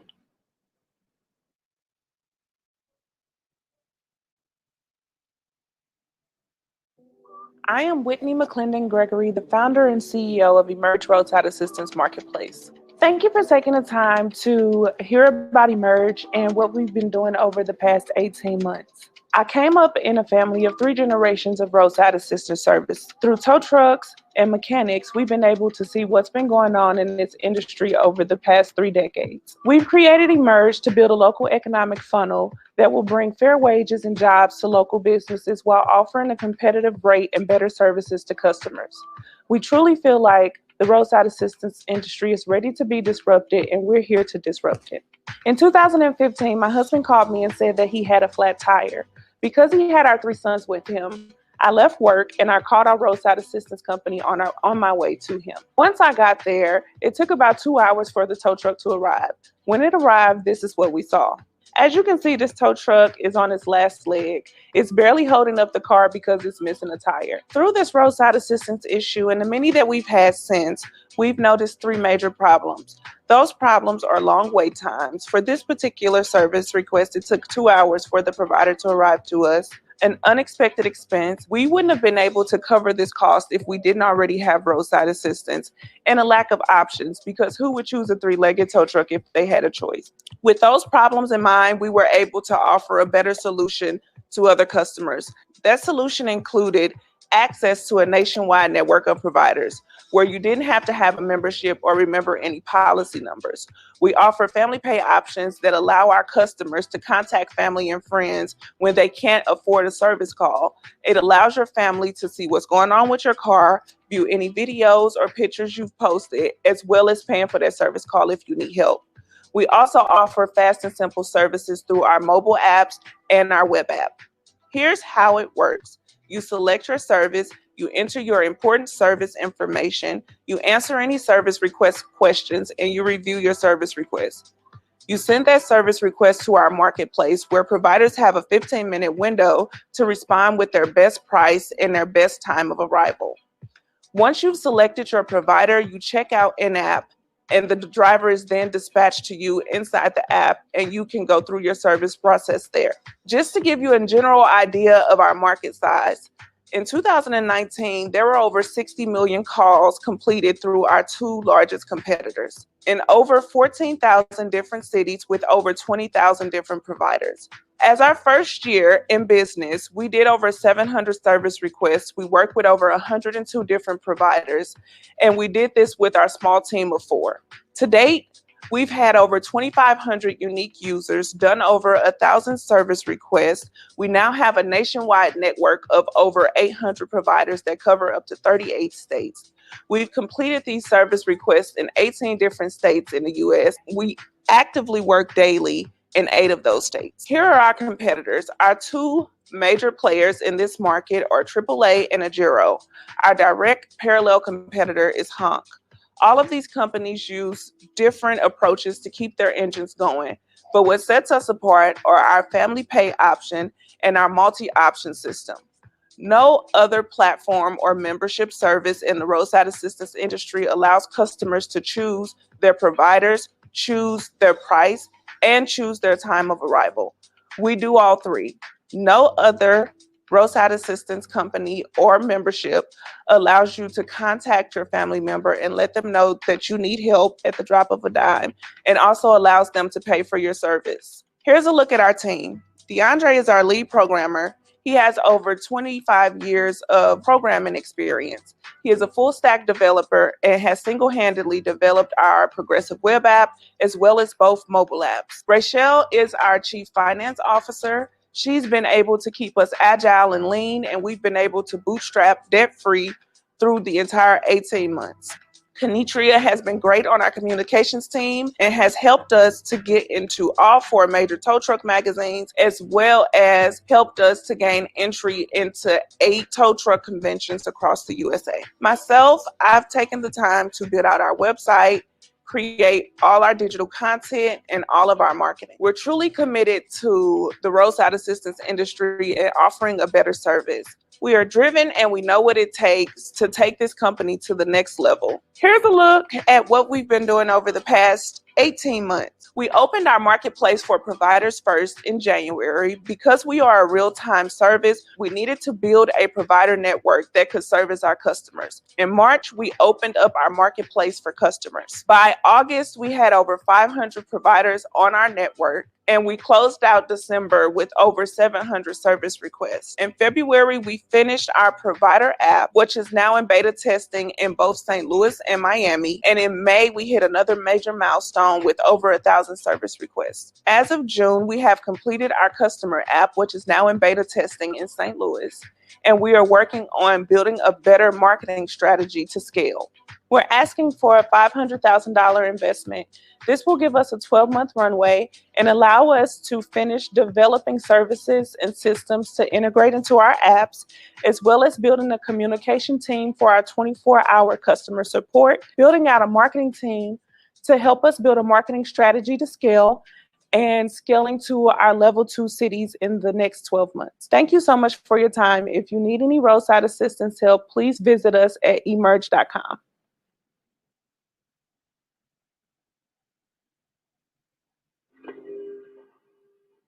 Hello, my name is Tyran Lewis, and I'm the founder and CEO of Heru Urban Farm.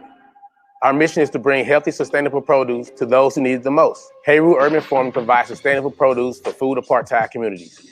In addition to produce, we provide economic growth, cooking classes, hands-on training for growers, health education, health remedies, and togetherness within the community. Food deserts are food shortages that is naturally done. Food apartheid is when it's done deliberately. I started this business back in 2018. One day I wanted some fresh produce. So I didn't want to drive all the way to the Soulard Market, so I decided to go to my local grocery store. So I went to the Snooks on Union. I went there, I was like, I wasn't impressed at all. Then I went to the Snooks on Lindell. It's a little better, but not what I expected. Then I went to the Snooks on Clayton Road. I went there, it was a lot better. They had fresh produce everywhere. So I said, you know what? I'm gonna take it one step further. So I went to the Snooks in West County. I went in that Snooks and I was like, wow, I didn't even know it was Snooks. They had people cooking sushi everywhere. They had a fresh winery, and they just had everything just looking beautiful. So I told myself, why doesn't my community look like this? So I decided to do something about it, and I did. I'm a fourth generational farmer. My great uncle, Minor Washington, was the first place prize winner in Lamar County, Texas in 1952 for his Purple Hub peas and his homemade popcorn. Prior to this accomplishment in 1939, my uncle was a part of an all-black co-op, and they purchased 28 acres to grow tomatoes. This isn't the norm today. 84% of Missouri cropland is used for food processing and animal feed. Less than 1% is used for food. We have a food insecurity rate at 14%, which is higher than the national average. Most of our fruits and veggies travel more than 12,000 miles away. Over 700,000 people don't have a grocery store within a half mile of the neighborhood. The solution is sustainable, healthy food options. Local, fresh, organic food, cooking classes, agricultural literacy, and hands-on training for growers. We provide community-supported agriculture, which is a CSA, it's a food subscription. We also provide food for local businesses, farmers markets, and we also have hands-on training and teaching sessions in agricultural literacy. My team consists of one full-time worker and one part-time worker. My part-time worker is a resident in the Covenant House, which is a homeless shelter for young adults ages 15 to 25. My full-time worker is actually the first participant in my rehabilitation program for addicts. I also have a slew of volunteers, and my advisory team has over 25 years of farming experience. We grow a variety of heirloom fruits and veggies and relocated right in the heart of North County. In 2018, I started with 12,000 square feet, and I have 2.5 acres. Back in May, I conducted a survey via social media, face-to-face, and email to determine my most valuable customer. I came up with women 35 and up with multiple children. They live in urban communities. They shop once a week, and they cook dinner for their families. They knew a little bit about nutritional benefits. Their average week consists of getting kids ready for school, cooking dinner, and going to work. Most of them felt tired and stressed out. After purchasing locally grown food from Haywood Urban Farming, their total lifestyle changed. They slowed down on purchasing fast food and processed meals, and they had more energy in their day-to-day life. My top 3 milestones to this point is I received a 2020 Launch Code Moonshot Award for commitment. I received a grant from St. Louis Philanthropic Organization, and I also received 2 grants from the Boston Foundation. To keep this momentum going, we were asking for $50,000. This allows us to purchase 4 adjacent lots in the city of St. Louis, a tractor, attachments for our tractor, also a pyro weeder. This will make our job much easier, and we'll continue to provide locally grown produce for those who need it the most. You can contact me on my website, which is HeywoodUrbanFarming.com. Also, you can send me an email, which is HeywoodUrbanFarming@gmail.com, and all my social media outlets is Haywood Urban Farming. Thank you for your time.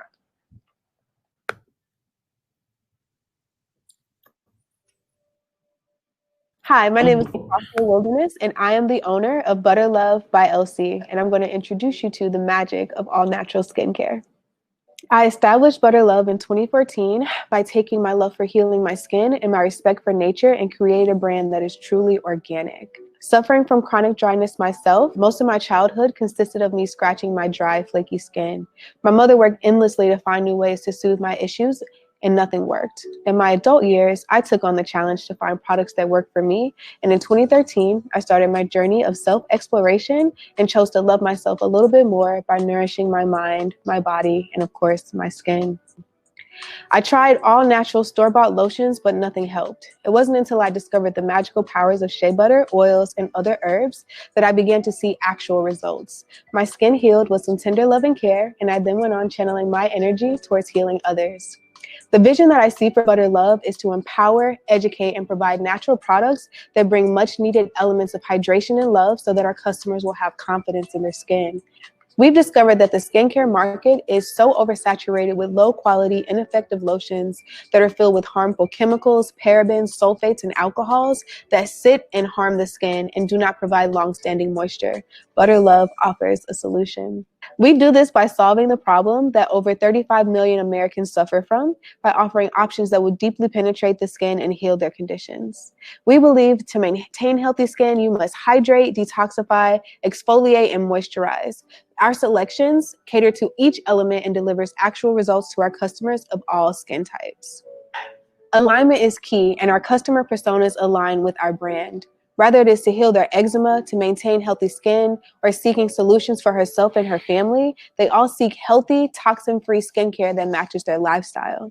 Our process is simple. Our ingredients are ethically sourced and mixed, jarred, bagged, poured, and labeled by hand by our team. We stay true to our values of being eco-friendly and using sustainable packaging and reducing our waste footprint. All of our jars are in glass or biodegradable packaging that can be reused or recycled. Over the past 5 years, we have proven the market. We have grown sustainably through the power of word of mouth, and that has pushed our brand forward. Our customers love our products and are constantly sharing that love with their family and friends. We have had countless publications, interviews, and news appearances, and our community of subscribers are consistently growing and engaging with us on a daily basis. The sky is the limit for Butter Love, and we have also increased our retail footprint, and we are now offered in 22 stores across the U.S. and 1 store internationally. And we're expected to increase by 20 to 30% by the end of the year. Based on our business model, our gross and profit margins are great. They're at about 82%, and we wholesale for $12. We offer 4 different kinds of business-to-business and business-to-customer streams, and we're expected to increase our units sold by 4 times by the end of 2020.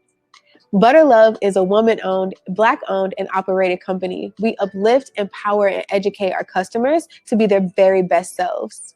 We're unique because we understand how important it is to connect with our community and how personal and unique skin health is for each and every person. We have made it our mission to create products and regimens that truly work. We are not just selling products. We are healing our customers with a line that possesses less than 10 ingredients in each product that offers real results. Over the past 5 years, I've built Butter Love from the ground up. I am so proud of what I have accomplished, but I understand that I cannot do this alone. So we have expanded our team in 2020. Meet Maisha, our new product assistant, IE, who handles our social media and marketing, and our amazing advisory board with Valeria Rodriguez, who is the owner of Shine in All Shades, and Talia Gofarb, who is the CEO of Myself Belts. With all that being said, we're asking for $100,000 to cover expansion expenses, including commercial space, commercial equipment, rebranding, packaging, and team, employee expansion, and marketing. If you would like to reach us, please visit butterlovebyLC.co and follow our journey on Instagram and Facebook at butterlovebyLC. Thank you so much for your time and listening to my story. I appreciate you and take care.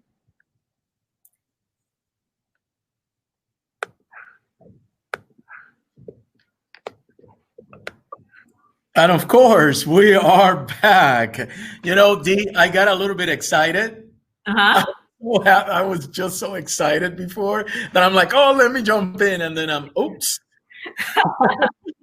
Had to wait for the last speaker to do the presentation. Lucretia was wonderful as well. And I tried the products before. And believe me, you see the smooth like butter. Yeah. Yeah, it's like it's all her. It's all her. It's doing it. It's doing it. Anyway, it is very impressive. I am so happy with everybody that has had an opportunity to pitch. All the entrepreneurs here are just so committed. And the beauty about it, which I was thinking about this during our, while they were doing the pitches, is that they believe in St. Louis. They love St. Louis. They are so STL made. Yeah. So that tagline that says "Start up, stand up, and stay," it's really true. That's their vision. That's what they want to do. They want to lift every part of our community here in St. Louis. It's just, it is fantastic to hear that energy and that commitment to our city. Indeed. And our region, for that matter. Anyway, so going on, now that I let me come down from the platform. It is evident that these entrepreneurs are redefining what it means to do business and what is possible if we collectively imagine a very different world here in St. Louis or all around the world, right? Everybody did an excellent job. Congratulations. I'm excited to see your businesses and brands become staples in North St. Louis and beyond. Beyond, yeah. Yes, today, what they have accomplished in these 6 months is unreal. It is very unreal while navigating the loss of immediate family members, as we watch the murder of more Black folks, as we witness and participate in uprisings. The Elevate Elevar entrepreneurs have been hard at work for themselves, their families, and their communities. Yeah. We will now begin to transition to the breakout sessions and Q&A sessions, right? So this is your opportunity to ask the entrepreneurs questions, and to offer words of support and encouragement, which is very important. As a reminder, the pitches are for a broad audience, and we encourage folks to ask direct questions in the Q&A. Yeah, so now it's time. This is the time to personally meet some of the cohort members in these breakout sessions. To navigate to the sessions, please follow the sessions icon that's on the left side of your screen, or at the bottom if you have a smaller screen like me. And this will help you navigate to the Q&A sessions. These sessions will end at 3:45, I believe. Let me check. 3:50, I'm being told. So feel free to rotate between rooms at your own pace. There will be a timekeeper, AKA the moderator, in each of these sessions to help you manage your time and your questions. Following the Q&A, which ends at 3:50, please return here to the stage, which is where you'll find ourselves. Will very likely be in conversation, but that button is also on the left side of your screen, and we will quickly close out with calls to action once you're back. Then we will have ourselves an after party, which I'm excited for. Music will be spinning to keep the fun going, so don't be shy. At this moment, please head to the first breakout session, and you'll like to attend by clicking the sessions tab, like I said, on the left side of the screen. And we're here to help people who are struggling. You know what, Dee? While everybody is going through their breakout sessions, I have a couple of questions for you. If you don't mind, of course, hopefully you don't mind. No, not at all. Yeah, let me get into my television role. Oh, yeah. Wait, let me get into it. So tell me, what have you been up to as of late? Ooh, yeah. So like I said at the beginning of this call or this event, I am currently not in St. Louis. I am sheltering in place with my family in Memphis, Tennessee. And I left St. Louis last August to start a year-long fellowship at Harvard at the Graduate School of Design as a Loeb Fellow. And my focus there, of course, was about thinking about my practice and what I've been doing all of these years, but also finding those points where I can really start to fine-tune the ways in which I approach civic engagement and social change and activism as a designer. And so while I was there, I took a lot of courses that were centered around civil resistance. I even took a course with Dr. Cornel West, just reintroducing myself to African-American history. And that was profound. But my focus was about a space in St. Louis called the Griot Museum of Black History. Have you ever heard of that space? I heard of that space, and we talked a lot about it during the GRG, working on the Great River Greenway, north portion of the bicycle track or the pedestrian track. So the Griot was very important. It's very important. It's key. As it is Fairmont Park to make sure that they're included in that path. Indeed. And with my focus on the Griot, in addition to the work with GRG and the Brick Line development, a lot of it has been about looking at its institutional capacity and going back into entrepreneurship mode to see what can we do collectively as a city and as a region of arts and culture lovers in order to help that museum thrive. And it's, our premier Black History Museum in St. Louis, but you don't necessarily see it getting as much investment as a lot of our other cultural institutions. And so a lot of my year this past year was on researching what's possible so that we can then strategize and implement those strategies towards building capacity, finishing the top floor, and making it such a dynamic space in St. Louis. So that's one thing that I'm working on, but there's so much more, like a new book deal and leading this national designers protest movement, and just getting back to the point of traveling and teaching and lecturing across the nation, even though right now it's a lot virtual. Well, what do you think? And I'm not going to put you on the spot and ask about the book deal, but can you give us like a little tidbit on what the book deal is about, or what the book is about, without giving that much? Yeah, I mean, I can share about it because we start the marketing of it in October, and I've seen the title cover. I've seen some of the spreads, and if people follow me on Instagram and they're in my close friends, they've also gotten those sneak peeks. But last October, I was tapped by a publisher in the UK called Bonnier Books, and they asked me to write a creative nonfiction young adult book titled The Art of Protest. Now, Roberto, this title means a lot to me. Yes.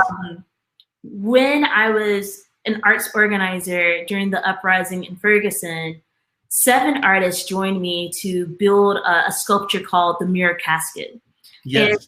And that sculpture was marched from where Michael Brown was murdered in Canfield all the way to the police department, the Ferguson PD, and then subsequently across the city and across the region. And activist Angela Davis wrote an article for Smithsonian Magazine where she called this sculpture The Art of Protest. And that was when it was collected by the Smithsonian for the National Museum of African American History and Culture. So it's a full circle moment to now have a book titled The Art of Protest from that article, which was also my TEDx talk, my TEDx STL talk a few years ago as well. Well, I'm really congratulations, first of all. Yeah, thank you. You are a pioneer, somebody that has hit the ground running, and somebody that is very serious in making sure that our community is elevated. Yeah, as we talk about, elevating our entrepreneurs here, people of color, and so we thank you. I thank you personally for being such an inspiring figure. Now, let me ask you, what do you think about, or give us your impression on the situation that's going on right now? And I am sure, and I don't want to put words in your mouth, that this challenging moment is also seen by you as an opportunity. So can you give me your impressions? Yeah, I think collectively, when things are at their worst, that's when we can be our best and really find a deeper meaning and deeper commitment to our sense of purpose. And for me, in this moment where we have the compounded crises of the pandemic, racism, economic inequities, climate change, all of these issues that are at play, this is a moment to really get creative, because for all the problems that exist, there are so many solutions that we can start and help to grow and create. And so in the midst of this, I am, of course, exhausted. I am angry. I am tired. My soul feels it heavily. But at the same time, I am still hopeful. Like I said at the beginning of this, because there are so many entrepreneurs, there are so many artists and creators who are using their skills and their divine gifts in order to make this world better. And that gives me hope. Yes, yeah. I think it's giving everybody a hope. And what I see is that all communities are coming together. Yeah. More than ever. So that it is so powerful to see people of color, Black and brown people together participating in the We Powers Elevate Elevar cohort. And I hope that for St. Louis, that means a lot. Yeah. That we are recognizing the power of those communities coming together and then doing something, whether it's in North St. Louis or in South St. Louis and everywhere, and then taking this time to really self-examine, because, if we talk about spiritually, there's dark before there's light. So I think that now we are entering into light. Yeah, because a lot of people are just doing so much work to join forces with people that have been marginalized. And we are recognizing our shortfalls and taking that, using it as a foundation to create a new future. And what better than that? Yeah. Yeah, I feel like, this is a time to share the load, to share the weight. And the more that we can encourage people to find a part and do that part, in order to get us towards collective progress and healing and freedom, I think we will be well on our way. But it takes recognizing that we all fail if one of us fails. We all hurt if one of us hurts. And the more that we can have that sense of empathy at the center of our actions and our ideas, so that it's not just about our own success and our own progress, but it really is about the whole. And I think the entrepreneurs, even today when we were watching their pitches, a lot of them had that type of message within it. And that's going to propel us forward for sure. And you gave me a great opportunity to segue into saying that we need to encourage everybody to continue to participate in the breakout sessions. Yes. And join by video and talk and ask questions. Yeah. This is that opportunity, to encourage all the entrepreneurs. That the first 10, this is a historic event. Yes. In itself, because it's the first 10 for We Power, and this will carry on forward. So we encourage everybody to participate in those breakout sessions as well. Indeed. Yeah. So I am. We are here in the 20-minute mark, I believe, of the breakout session. So yeah, please. Everybody start chatting and exchanging, and this is what I hear, that we need to encourage everybody to come on video as well. Sweet deal. So I can keep talking. We have about 20 minutes. Yeah. Well, so I also want to learn a little bit more about what you've been up to. Mainly because I miss St. Louis. I miss the people. I miss the food. Oh my gosh. So when you were listening to all the pitches about food, my goodness, I wanted to be back. But Yeah, how are things going with you? What are some new happenings with the Cortex? You know, I am really excited about what we are doing here. Of course, we had a transition in leadership when Dennis retired or decided to step down, and Sam Fiorello, our new CEO, came over.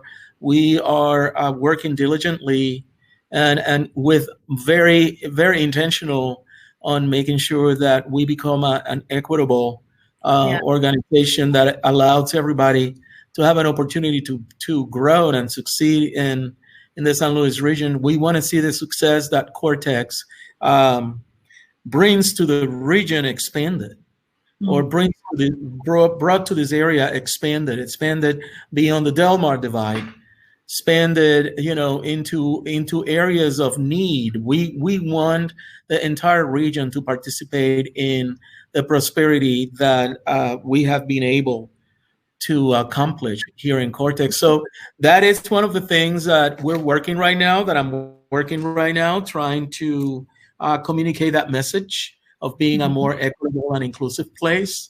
Of course, with the pandemic, it is a more challenging situation because we cannot meet over here and allow people to work based out of Cortex anymore, or for the time being. Yeah, so, I was going to ask about that. Like, how have spaces like, Innovation Hall, Venture Cafe, even the South Sierra space, how have they adapted and or had to pivot in the midst of the pandemic? Yeah, the pivot has been going virtual. And then enhancing the programs. And one of the things that, and this is my own personal observation, one of the situations, one of the opportunities, one of the challenges that have become an opportunity is that, for example, we have the program, the Square One program. Yeah. The cohort, it's ran by our PhD, Dr. Ricky Henry out of CET. Yeah. And Ricky, she was on the video. She looked really good as well.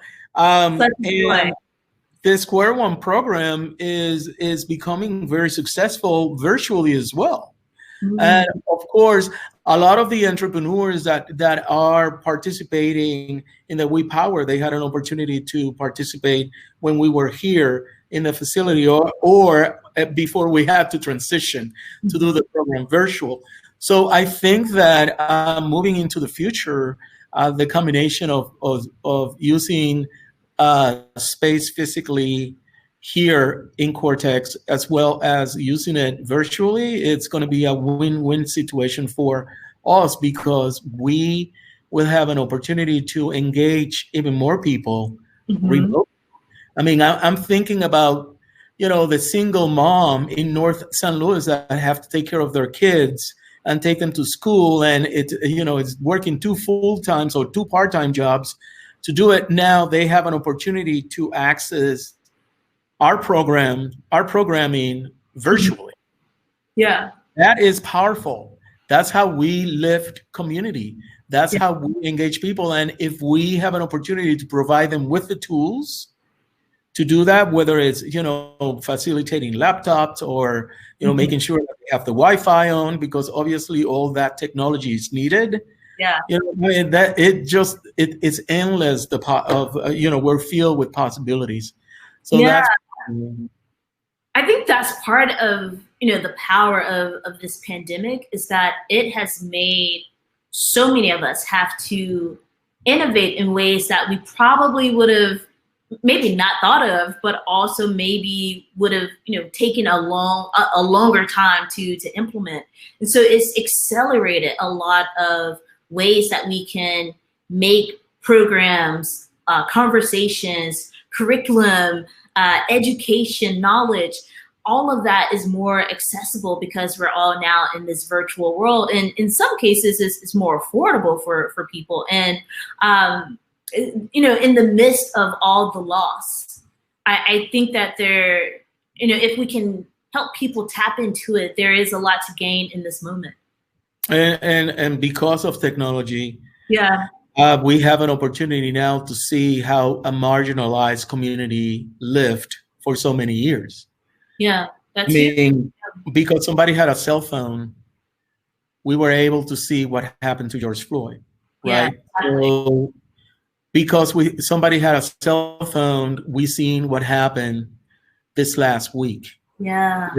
with that individual. James Blake. I think that we can use the technology. We're using the technology to not only communicate a message, to expose, to make people aware, but we have an opportunity now to afford the opportunity of equality to a lot of people that may not have access traditionally. So I am very encouraged by Fatima, Queen Fatima, with her cohort. Oh yeah, Apiary at the Park.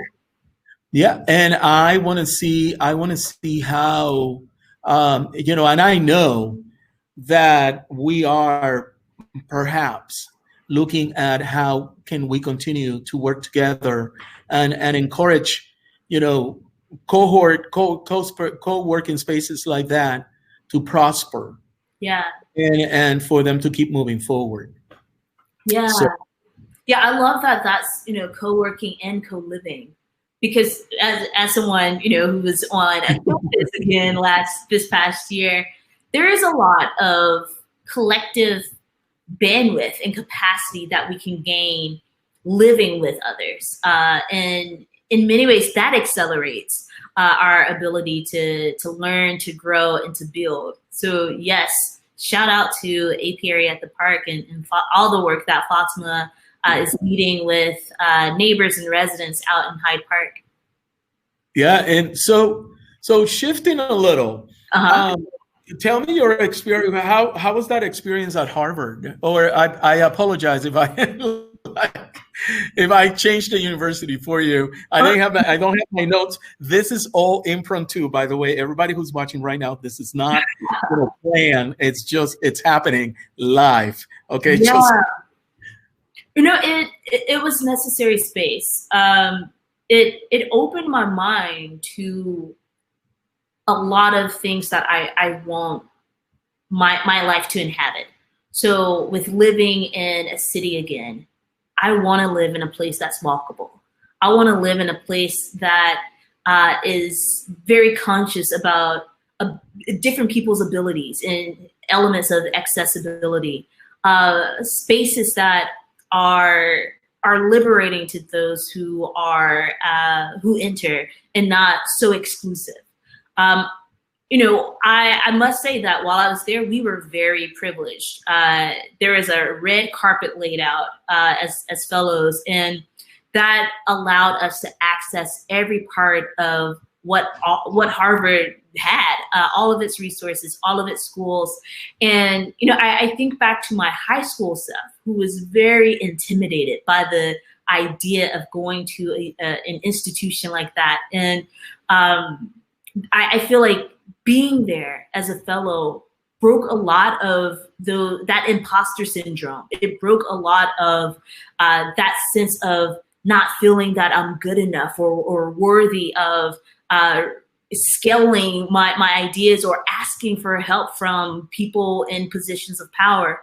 And so I think there were some mental breakthroughs that came through for me because of that environment. Well, congratulations. Yeah. and now you can serve as an inspiration to everybody that you touch. I mean, that is that I know that's a rewarding experience actually for you and for everybody that comes in contact with you.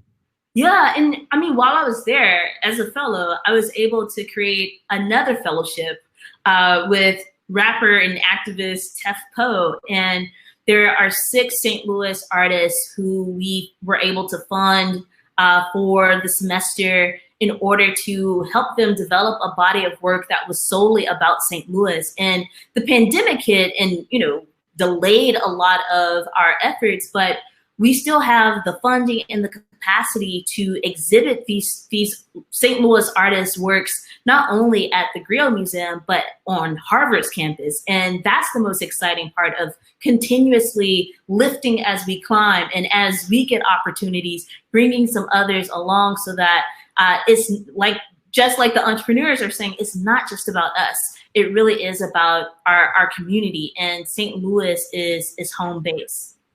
It is definitely home base. Yeah. The last question that I'm going to ask you, what's the future of the Brio? Ooh. Yeah, I know I'm putting you in the spot now. Sorry. No, it's good. These are questions that I love. So there are multiple futures that this institution can have based upon our ability to galvanize even more folks in the city to show it some support.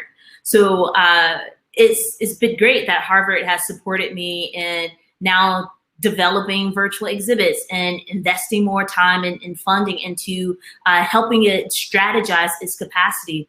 But I think some of those possibilities for the Griot really deals with what happens over the next 2 years. And I say the next 2 years because it turns 25 years old in 2022. And we have the opportunity, one, to launch a capacity building campaign in order to help renew some of the current exhibits that exist, or like galleries and spaces that exist within the museum. We have what's called Growing Griot, which is a cohort of St. Louis Black and Brown community leaders who have decided to come together and champion and leverage their positions, their networks, in order to feed and fuel more programming, more curation, and more philanthropic, more grant writing towards this institution. And I believe that if we can keep the momentum and not lose sight of our collective vision, there is no stopping to what we can do, because there's a whole top floor, Giroto, of this museum that has not been touched, and it is beautiful. Wow. There's so much potential with that space. Well, I am pretty sure that in the New St. Louis that we are beginning to visualize, there is a lot of opportunity. And the Griot will be recognized as we are recognizing a lot of that past history that happened in St. Louis. Indeed. You know, that was hidden for so long, right? Yeah. And now we have people out there acknowledging that they were places that were erased. Yes. Neighborhoods that were erased, that just not to showcase that history anymore. And now we're coming back and saying, no, that existed. And we had powerful people here that were marginalized. Yeah. So, and even going back to the Brickline project, that has been core to part of our equity plan and our framework planning, with looking at the parts of the region in the footprint of this series of trails and parks along the Greenway that can help us unearth some of those histories that have been ignored and forgotten and erased. So I'm excited. I'm fired up to return to St. Louis and really get even more deep into this work. But from a virtual standpoint, is so robust, and there's so much that is happening and so much more to come. yes. So we're excited for you to come back. Yeah. Of course, the Met is always welcoming to you. And we need you here as a leader of the future. I know that eventually you will come up and continue to do great things, not only for St. Louis, not only representing St. Louis, around the world. So as we continue to change the perceptions that are out there of who we are and what we do and how we do it, and also to represent our communities, Black and Brown communities. So we are almost there, right? It's finishing. So do you want to take a break and then come back at the time? Yeah. I wonder if we can play a little bit of music and then come back within the next 5 to 10 minutes. Yeah, I see that, we want to remind everybody to participate in those breakout sessions and to explore each and every room, and also to ask many questions of the entrepreneurs as well. Yeah, indeed. So I don't think the music is going to come on unless we start playing. I I have some Latin tribal, music on my phone, but I'm not gonna play that because some people will be like, "What are you doing with that music? You're too old for that." We're gonna be right back. All right. After the breakout sessions. Sweet deal. Okay.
I believe we're coming back on again.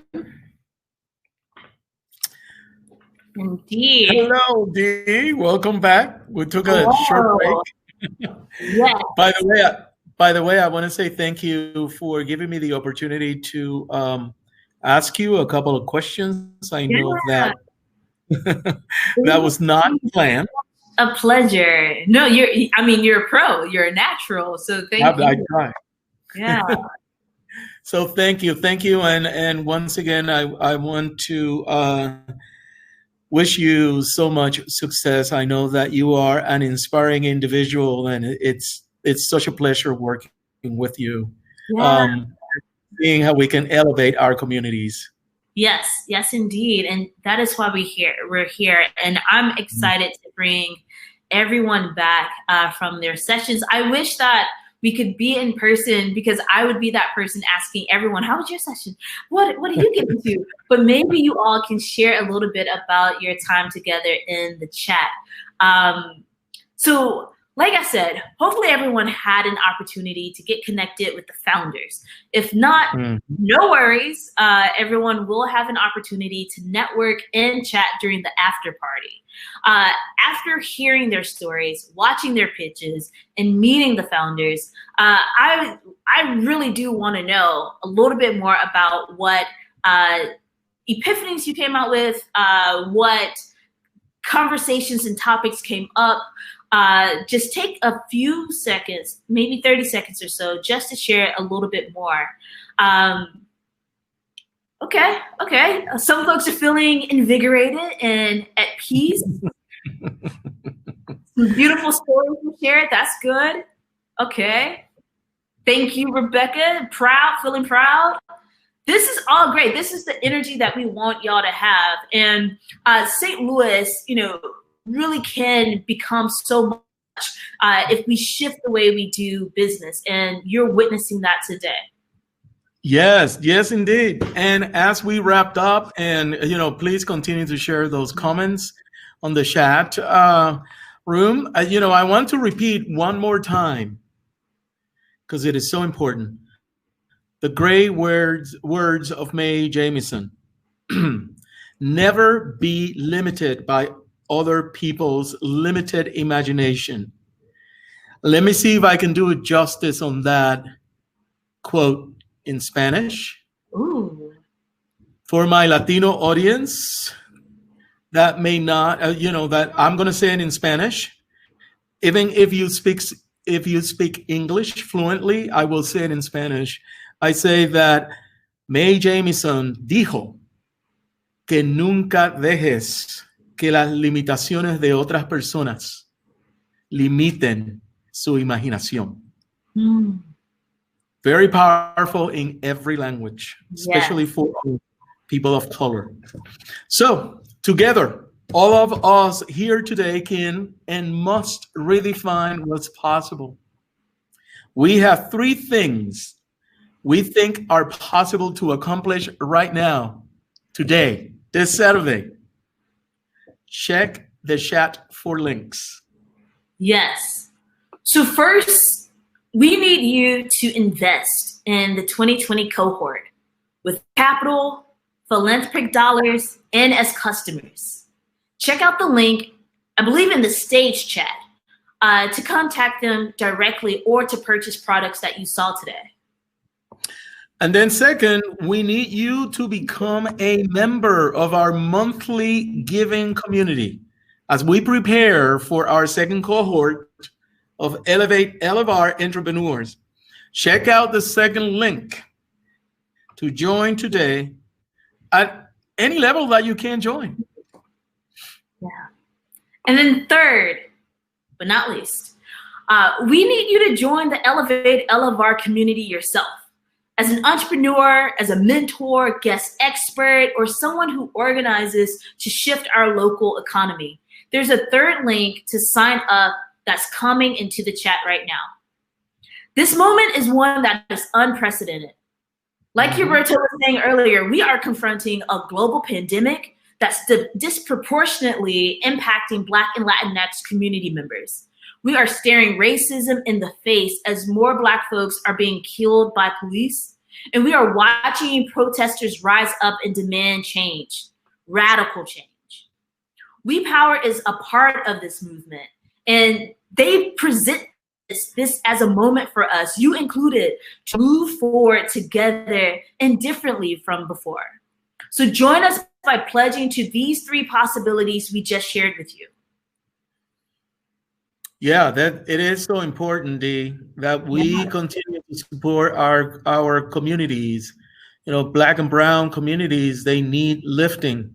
You know, let's support our businesses so our businesses can grow. Let's support our entrepreneurs so they can succeed. You know, we are in a different time. We are in a different era. And it is time that we step up to the plate and collectively lift each other up. And lift as we climb. That is and the lift. Yes. Lift as we climb. Yeah. Thank you. So I want to say thank you so much for giving me the opportunity to work alongside with you, Dee. This has been such an amazing event. I'm excited, I'm inspired, and I am glad that I work for an organization that believes so much in diversity and inclusion. And if you like to join the after party, stay here on the main stage. If you like to network, head back to your session, right? Or head back to your sessions on the left and pop into one of the rooms we have set up for networking. And I will be sticking around to dance and mingle with folks. I may even pop up. I don't know if I'm going to pop up, but I'm going to be dancing pretty soon. Thank you so much, everyone, for attending the formal event and engaging with the entrepreneurs. Dee and I will be sticking around to dance and mingle a little. And at this point in time, once again, Dee, first of all, do you have any final words that you'd like to say? Just really show your love and support to these entrepreneurs. I'm seeing that a lot of them are sharing their direct links into the chat. So copy and paste them, email them. Don't let the moment pass. Strike while the iron is hot, because if you are feeling fired up, don't let this moment be wasted. So yes. Stay connected. Stay connected with We Power, and stay connected with everyone who showed their love and support for this event and this experience today. Well, much loved, and we're going to hand it over right now to Darren and Daniela, the 2 Ds, to get the after party started. Hasta la próxima. Yes. See you all later. See you. Let's give a virtual round of applause for Gilberto and Dee and all the presenters today. What a day. So we've got some music. We're going to have an after party. But first, I want to see everybody drop one word into the chat of how you're feeling. Tell us one word, and we'll get the music going.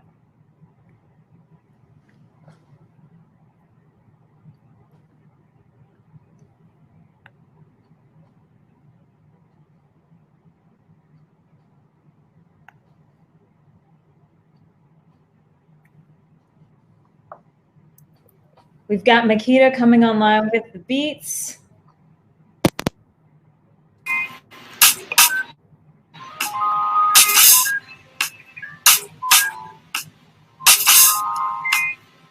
I see a lot of inspired, hopeful, turned, filled with joy, motivated. I need to count those inspired. Got some hearts, proud, uplifted. St. Louis for the future. Inspired, grateful, uplifted.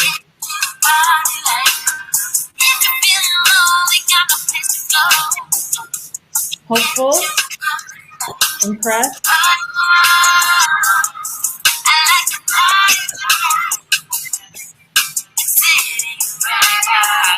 Got some love for you, Makita, on the DJ. All right, now on to do it.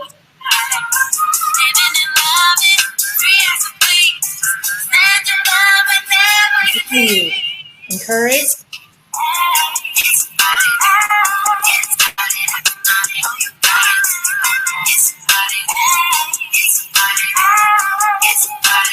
feels like St. Louis is a place for us, all of us. So we're gonna do the after party like we started off today. So I'll be out here with the DJ, and Darren is going to be leading the chat. We're gonna be hearing from you. Just want to know again what you're feeling. We talked to you about why you're here. We're all inspired, and I think ready to take action. So at the end of the show, Dee and Gilberto asked 3 possibilities for all of us to take away out of all this. So after you've dropped your one word, I want to know what you're going to take away next, what action you all are going to do to make more of these dreams a reality.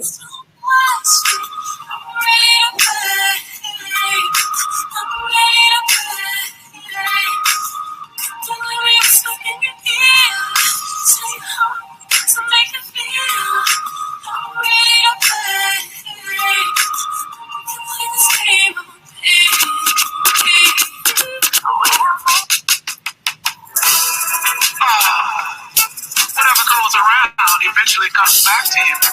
So you gotta be careful, baby, and look both ways before Are you feeling great for St. Louis? Optimistic?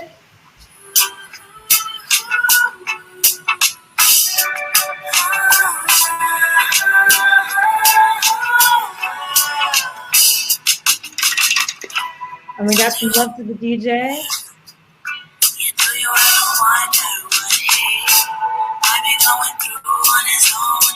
So on announcements too, there are 2 networking rooms under your sessions. You can hang and chill with us. But if you want to go meet some people in those breakout rooms, those are also open to you. All right, so now I see some people talking about their actions. So I see I'm going to buy black and Latino.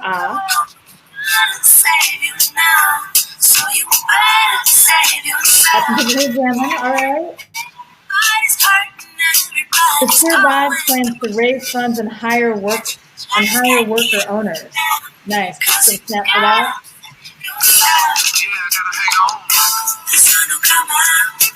Kara says she's going to be intentional about where you purchase your goods and services.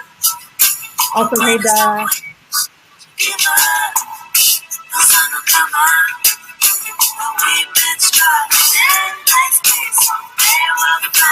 That's right, our dollars do go a long way. So every effort we can do to put up community.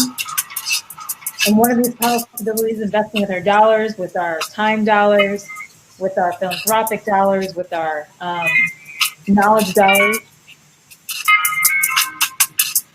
to make these dreams come true. Looking at you smile, staring in your eyes, I just stay wild. Feeling is a vibe. You look like you never even lost time. I could do this for days. Dance party easy. I'm just jamming out here, so it's like having a dance party with all of you. I'ma fall fast and die. Wanna chase that, going crazy. I'm my own mind, but I'm laid back. Gotta save that, time to face facts. If you love me, Yes, like Dylan said, every investment into these businesses, into these entrepreneurs is an investment into us. And like we've been saying all day, this is what community looks like. cause every single night I wanna be your soul. I wanna grow old with you, make the most with you, that's the goal. I wanna grow old with you, make the most with you.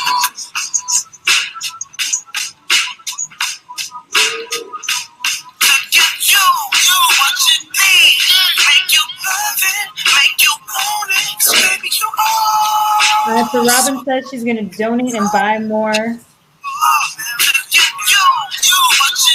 Blacks and Latinx folks.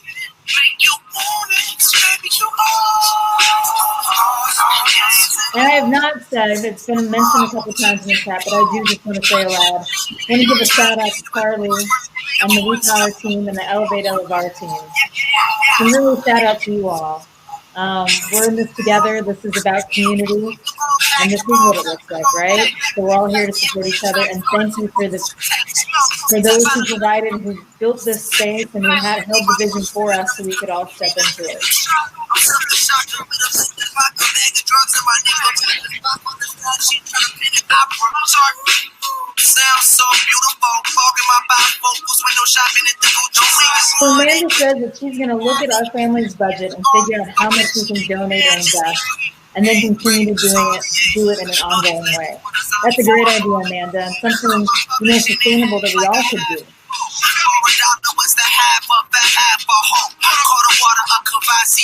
Yeah, Darren his texts and messages are definitely tweet worthy.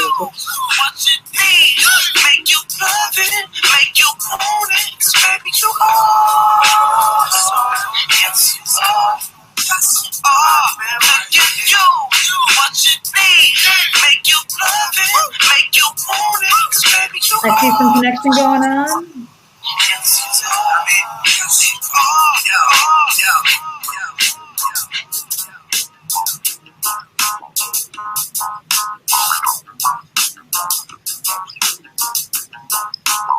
So when I want to shout out my hype man Darren over here, because he's right, everything that's happening right now is huge and it's magical.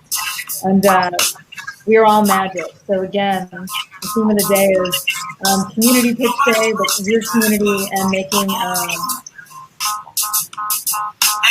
community reflect who we are. Where did it go? Did I leave it in the cold?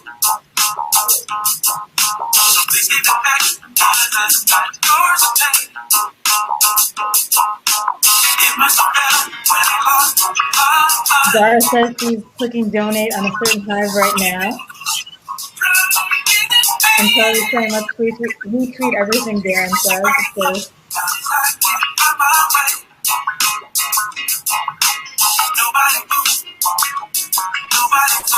So the crowd is here and vibing. One thing we learned today that we didn't know before we started. I just want to see one thing in the chat.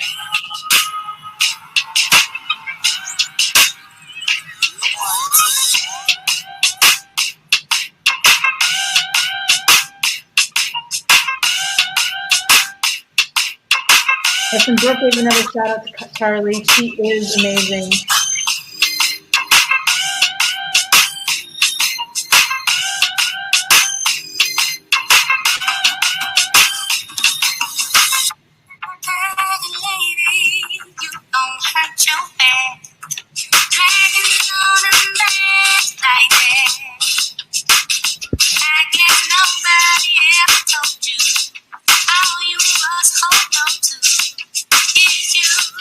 I just want to say another song is a classic by now, but this is one of my jams. I feel like there's some life lessons in this.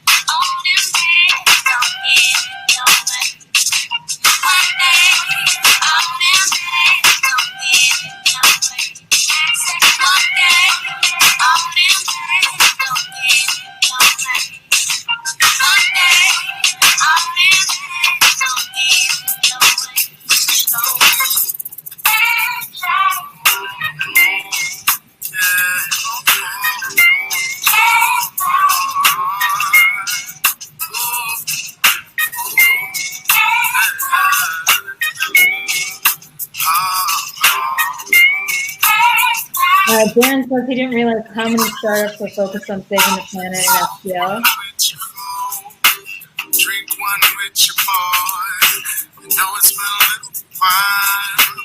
Jenny says she learned about some deep talent in our community and is ready to elevate them. Drink one with your boy. You know it's been a little while since we had a little fun. Fancy running into you again. I'll tell you, there's something, I knew that there was passion, but to sing and seeing the people really put their hearts and souls into building a different world. I mean, every time, inspired, ready to think about things anew. How you been doing? Yeah. Somebody told me that you live down here. Somebody told me you bought a crib down here. Maybe I can check it out. I can swing by the house. Maybe I can talk you into doing something bad. Someone with you, drink one with you, boy. Know it's been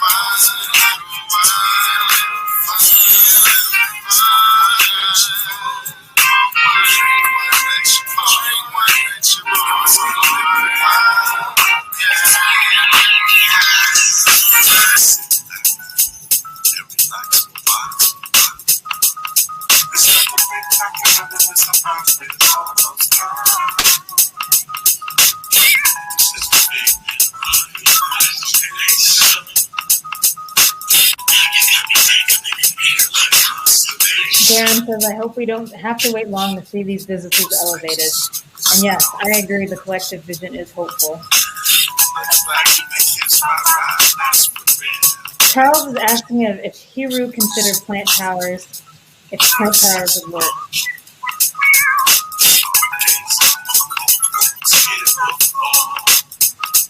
Jenny says, let's remove some obstacles so these entrepreneurs can soar. There is no better time.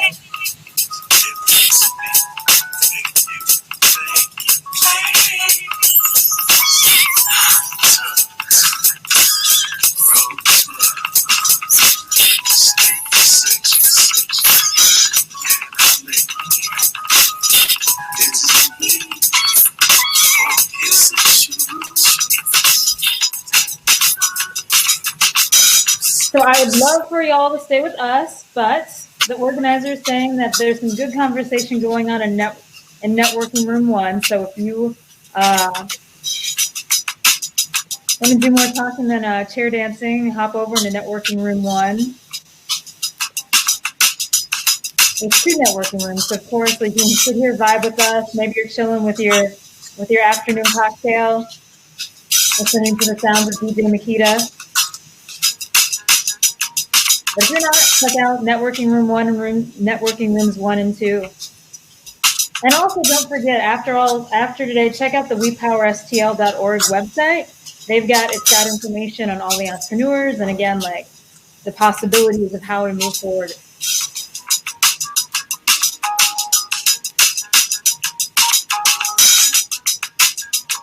All right, Darren was forever the inspiration.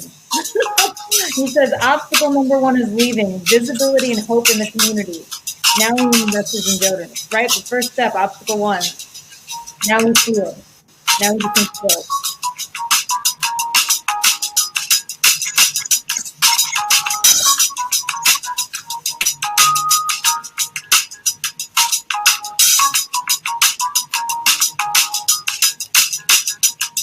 All right, next question is, share your dreams of STL.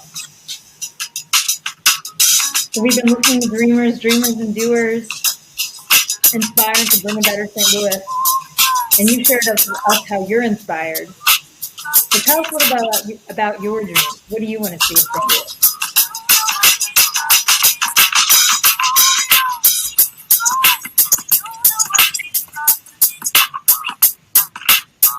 I'm just going to dive over here. I'll film my dance.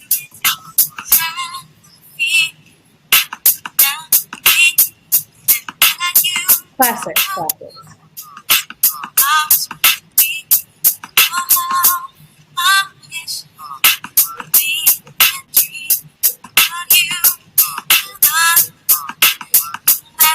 So I'll tell you one of my dreams. Aside from being able to have this in person, and be dancing, hanging out with you all, is I want to see a vibrant St. Louis where there is Black and Latinx businesses and there's lots of foot traffic, and I don't have to go to one part of town to find it. I can see it in lots of.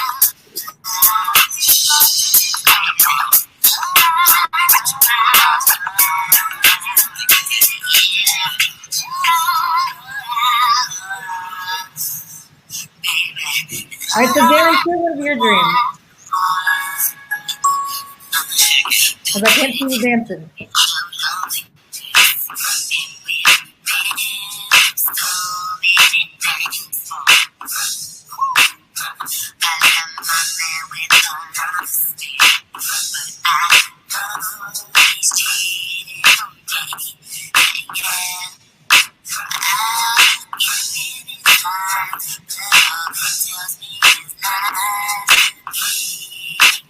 All right, well, I'm just going to be in the mid-90s right now.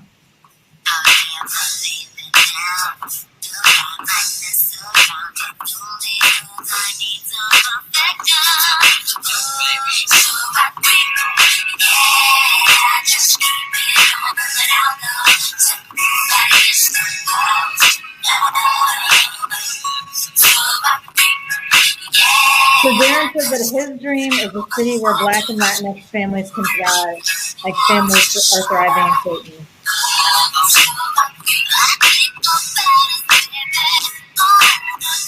Yes, St. Louis where zip code doesn't determine your outcome.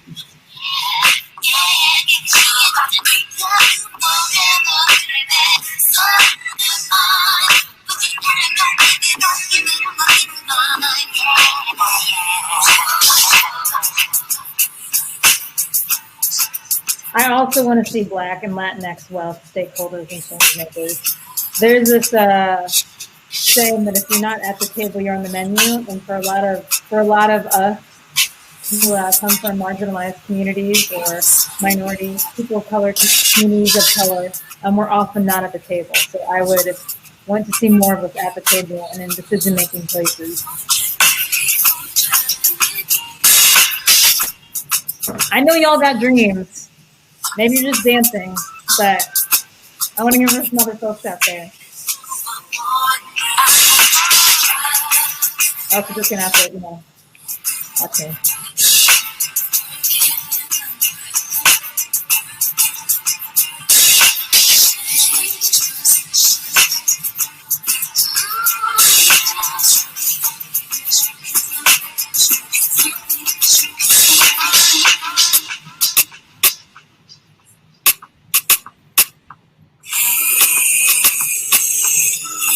So Dara is taking a riff off of Darren, and she wants to see where Black and Latinx can thrive by our own standards. Snap that. Please explain this how you know how to make me so this love is a roller coaster. Around the coast, come find me around the coast. Sudden raindrops coming from above me. What's some of your other dreams, y'all? I know you got them. That's why we're here. That's why we've been here, because you wouldn't be here if you weren't dreaming. And do it. And build it. And dancers.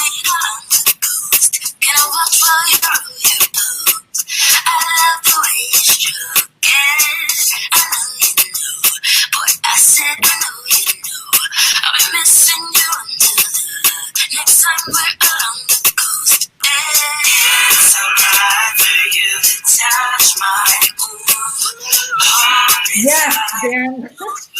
Hey, Charlie, can we get the Spotify list from these DJs today?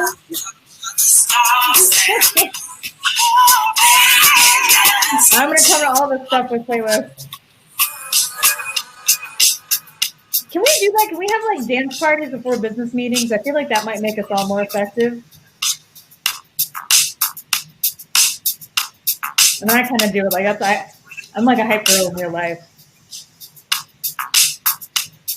Kitchen dance parties, but dance parties before boardroom meetings. Anybody for that? I would like to see that. Actually, one of my dreams is I would like to see a culture shift, right?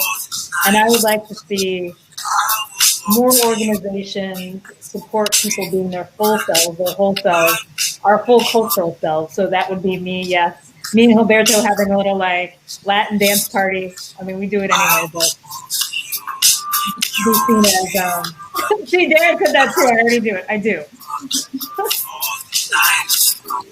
But I would like to see more organizations be supportive of all cultures and people can bring their full selves. And that's part of being at the table and being part of decision making and building culture. With every meeting agenda, a playlist. That's also a dream.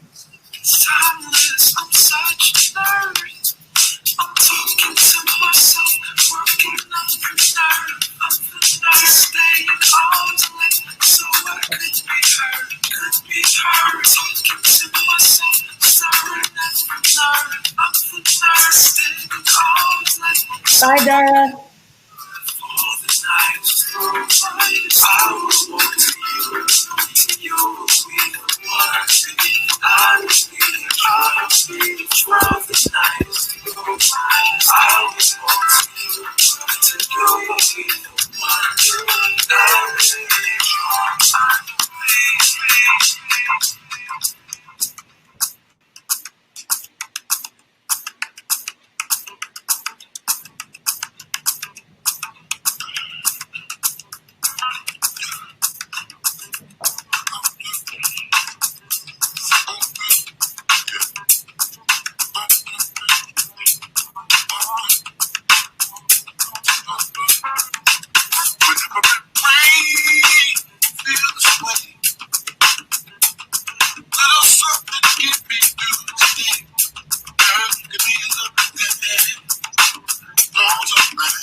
All right, y'all. Well, that concludes Community Pitch Day. Thank you all for being here. Thank you all for listening, inspiring us, vibing with us. And keep in touch with WePower. Check out wepowerstl.org/elevate. There will be more. So thank you all and have a good night.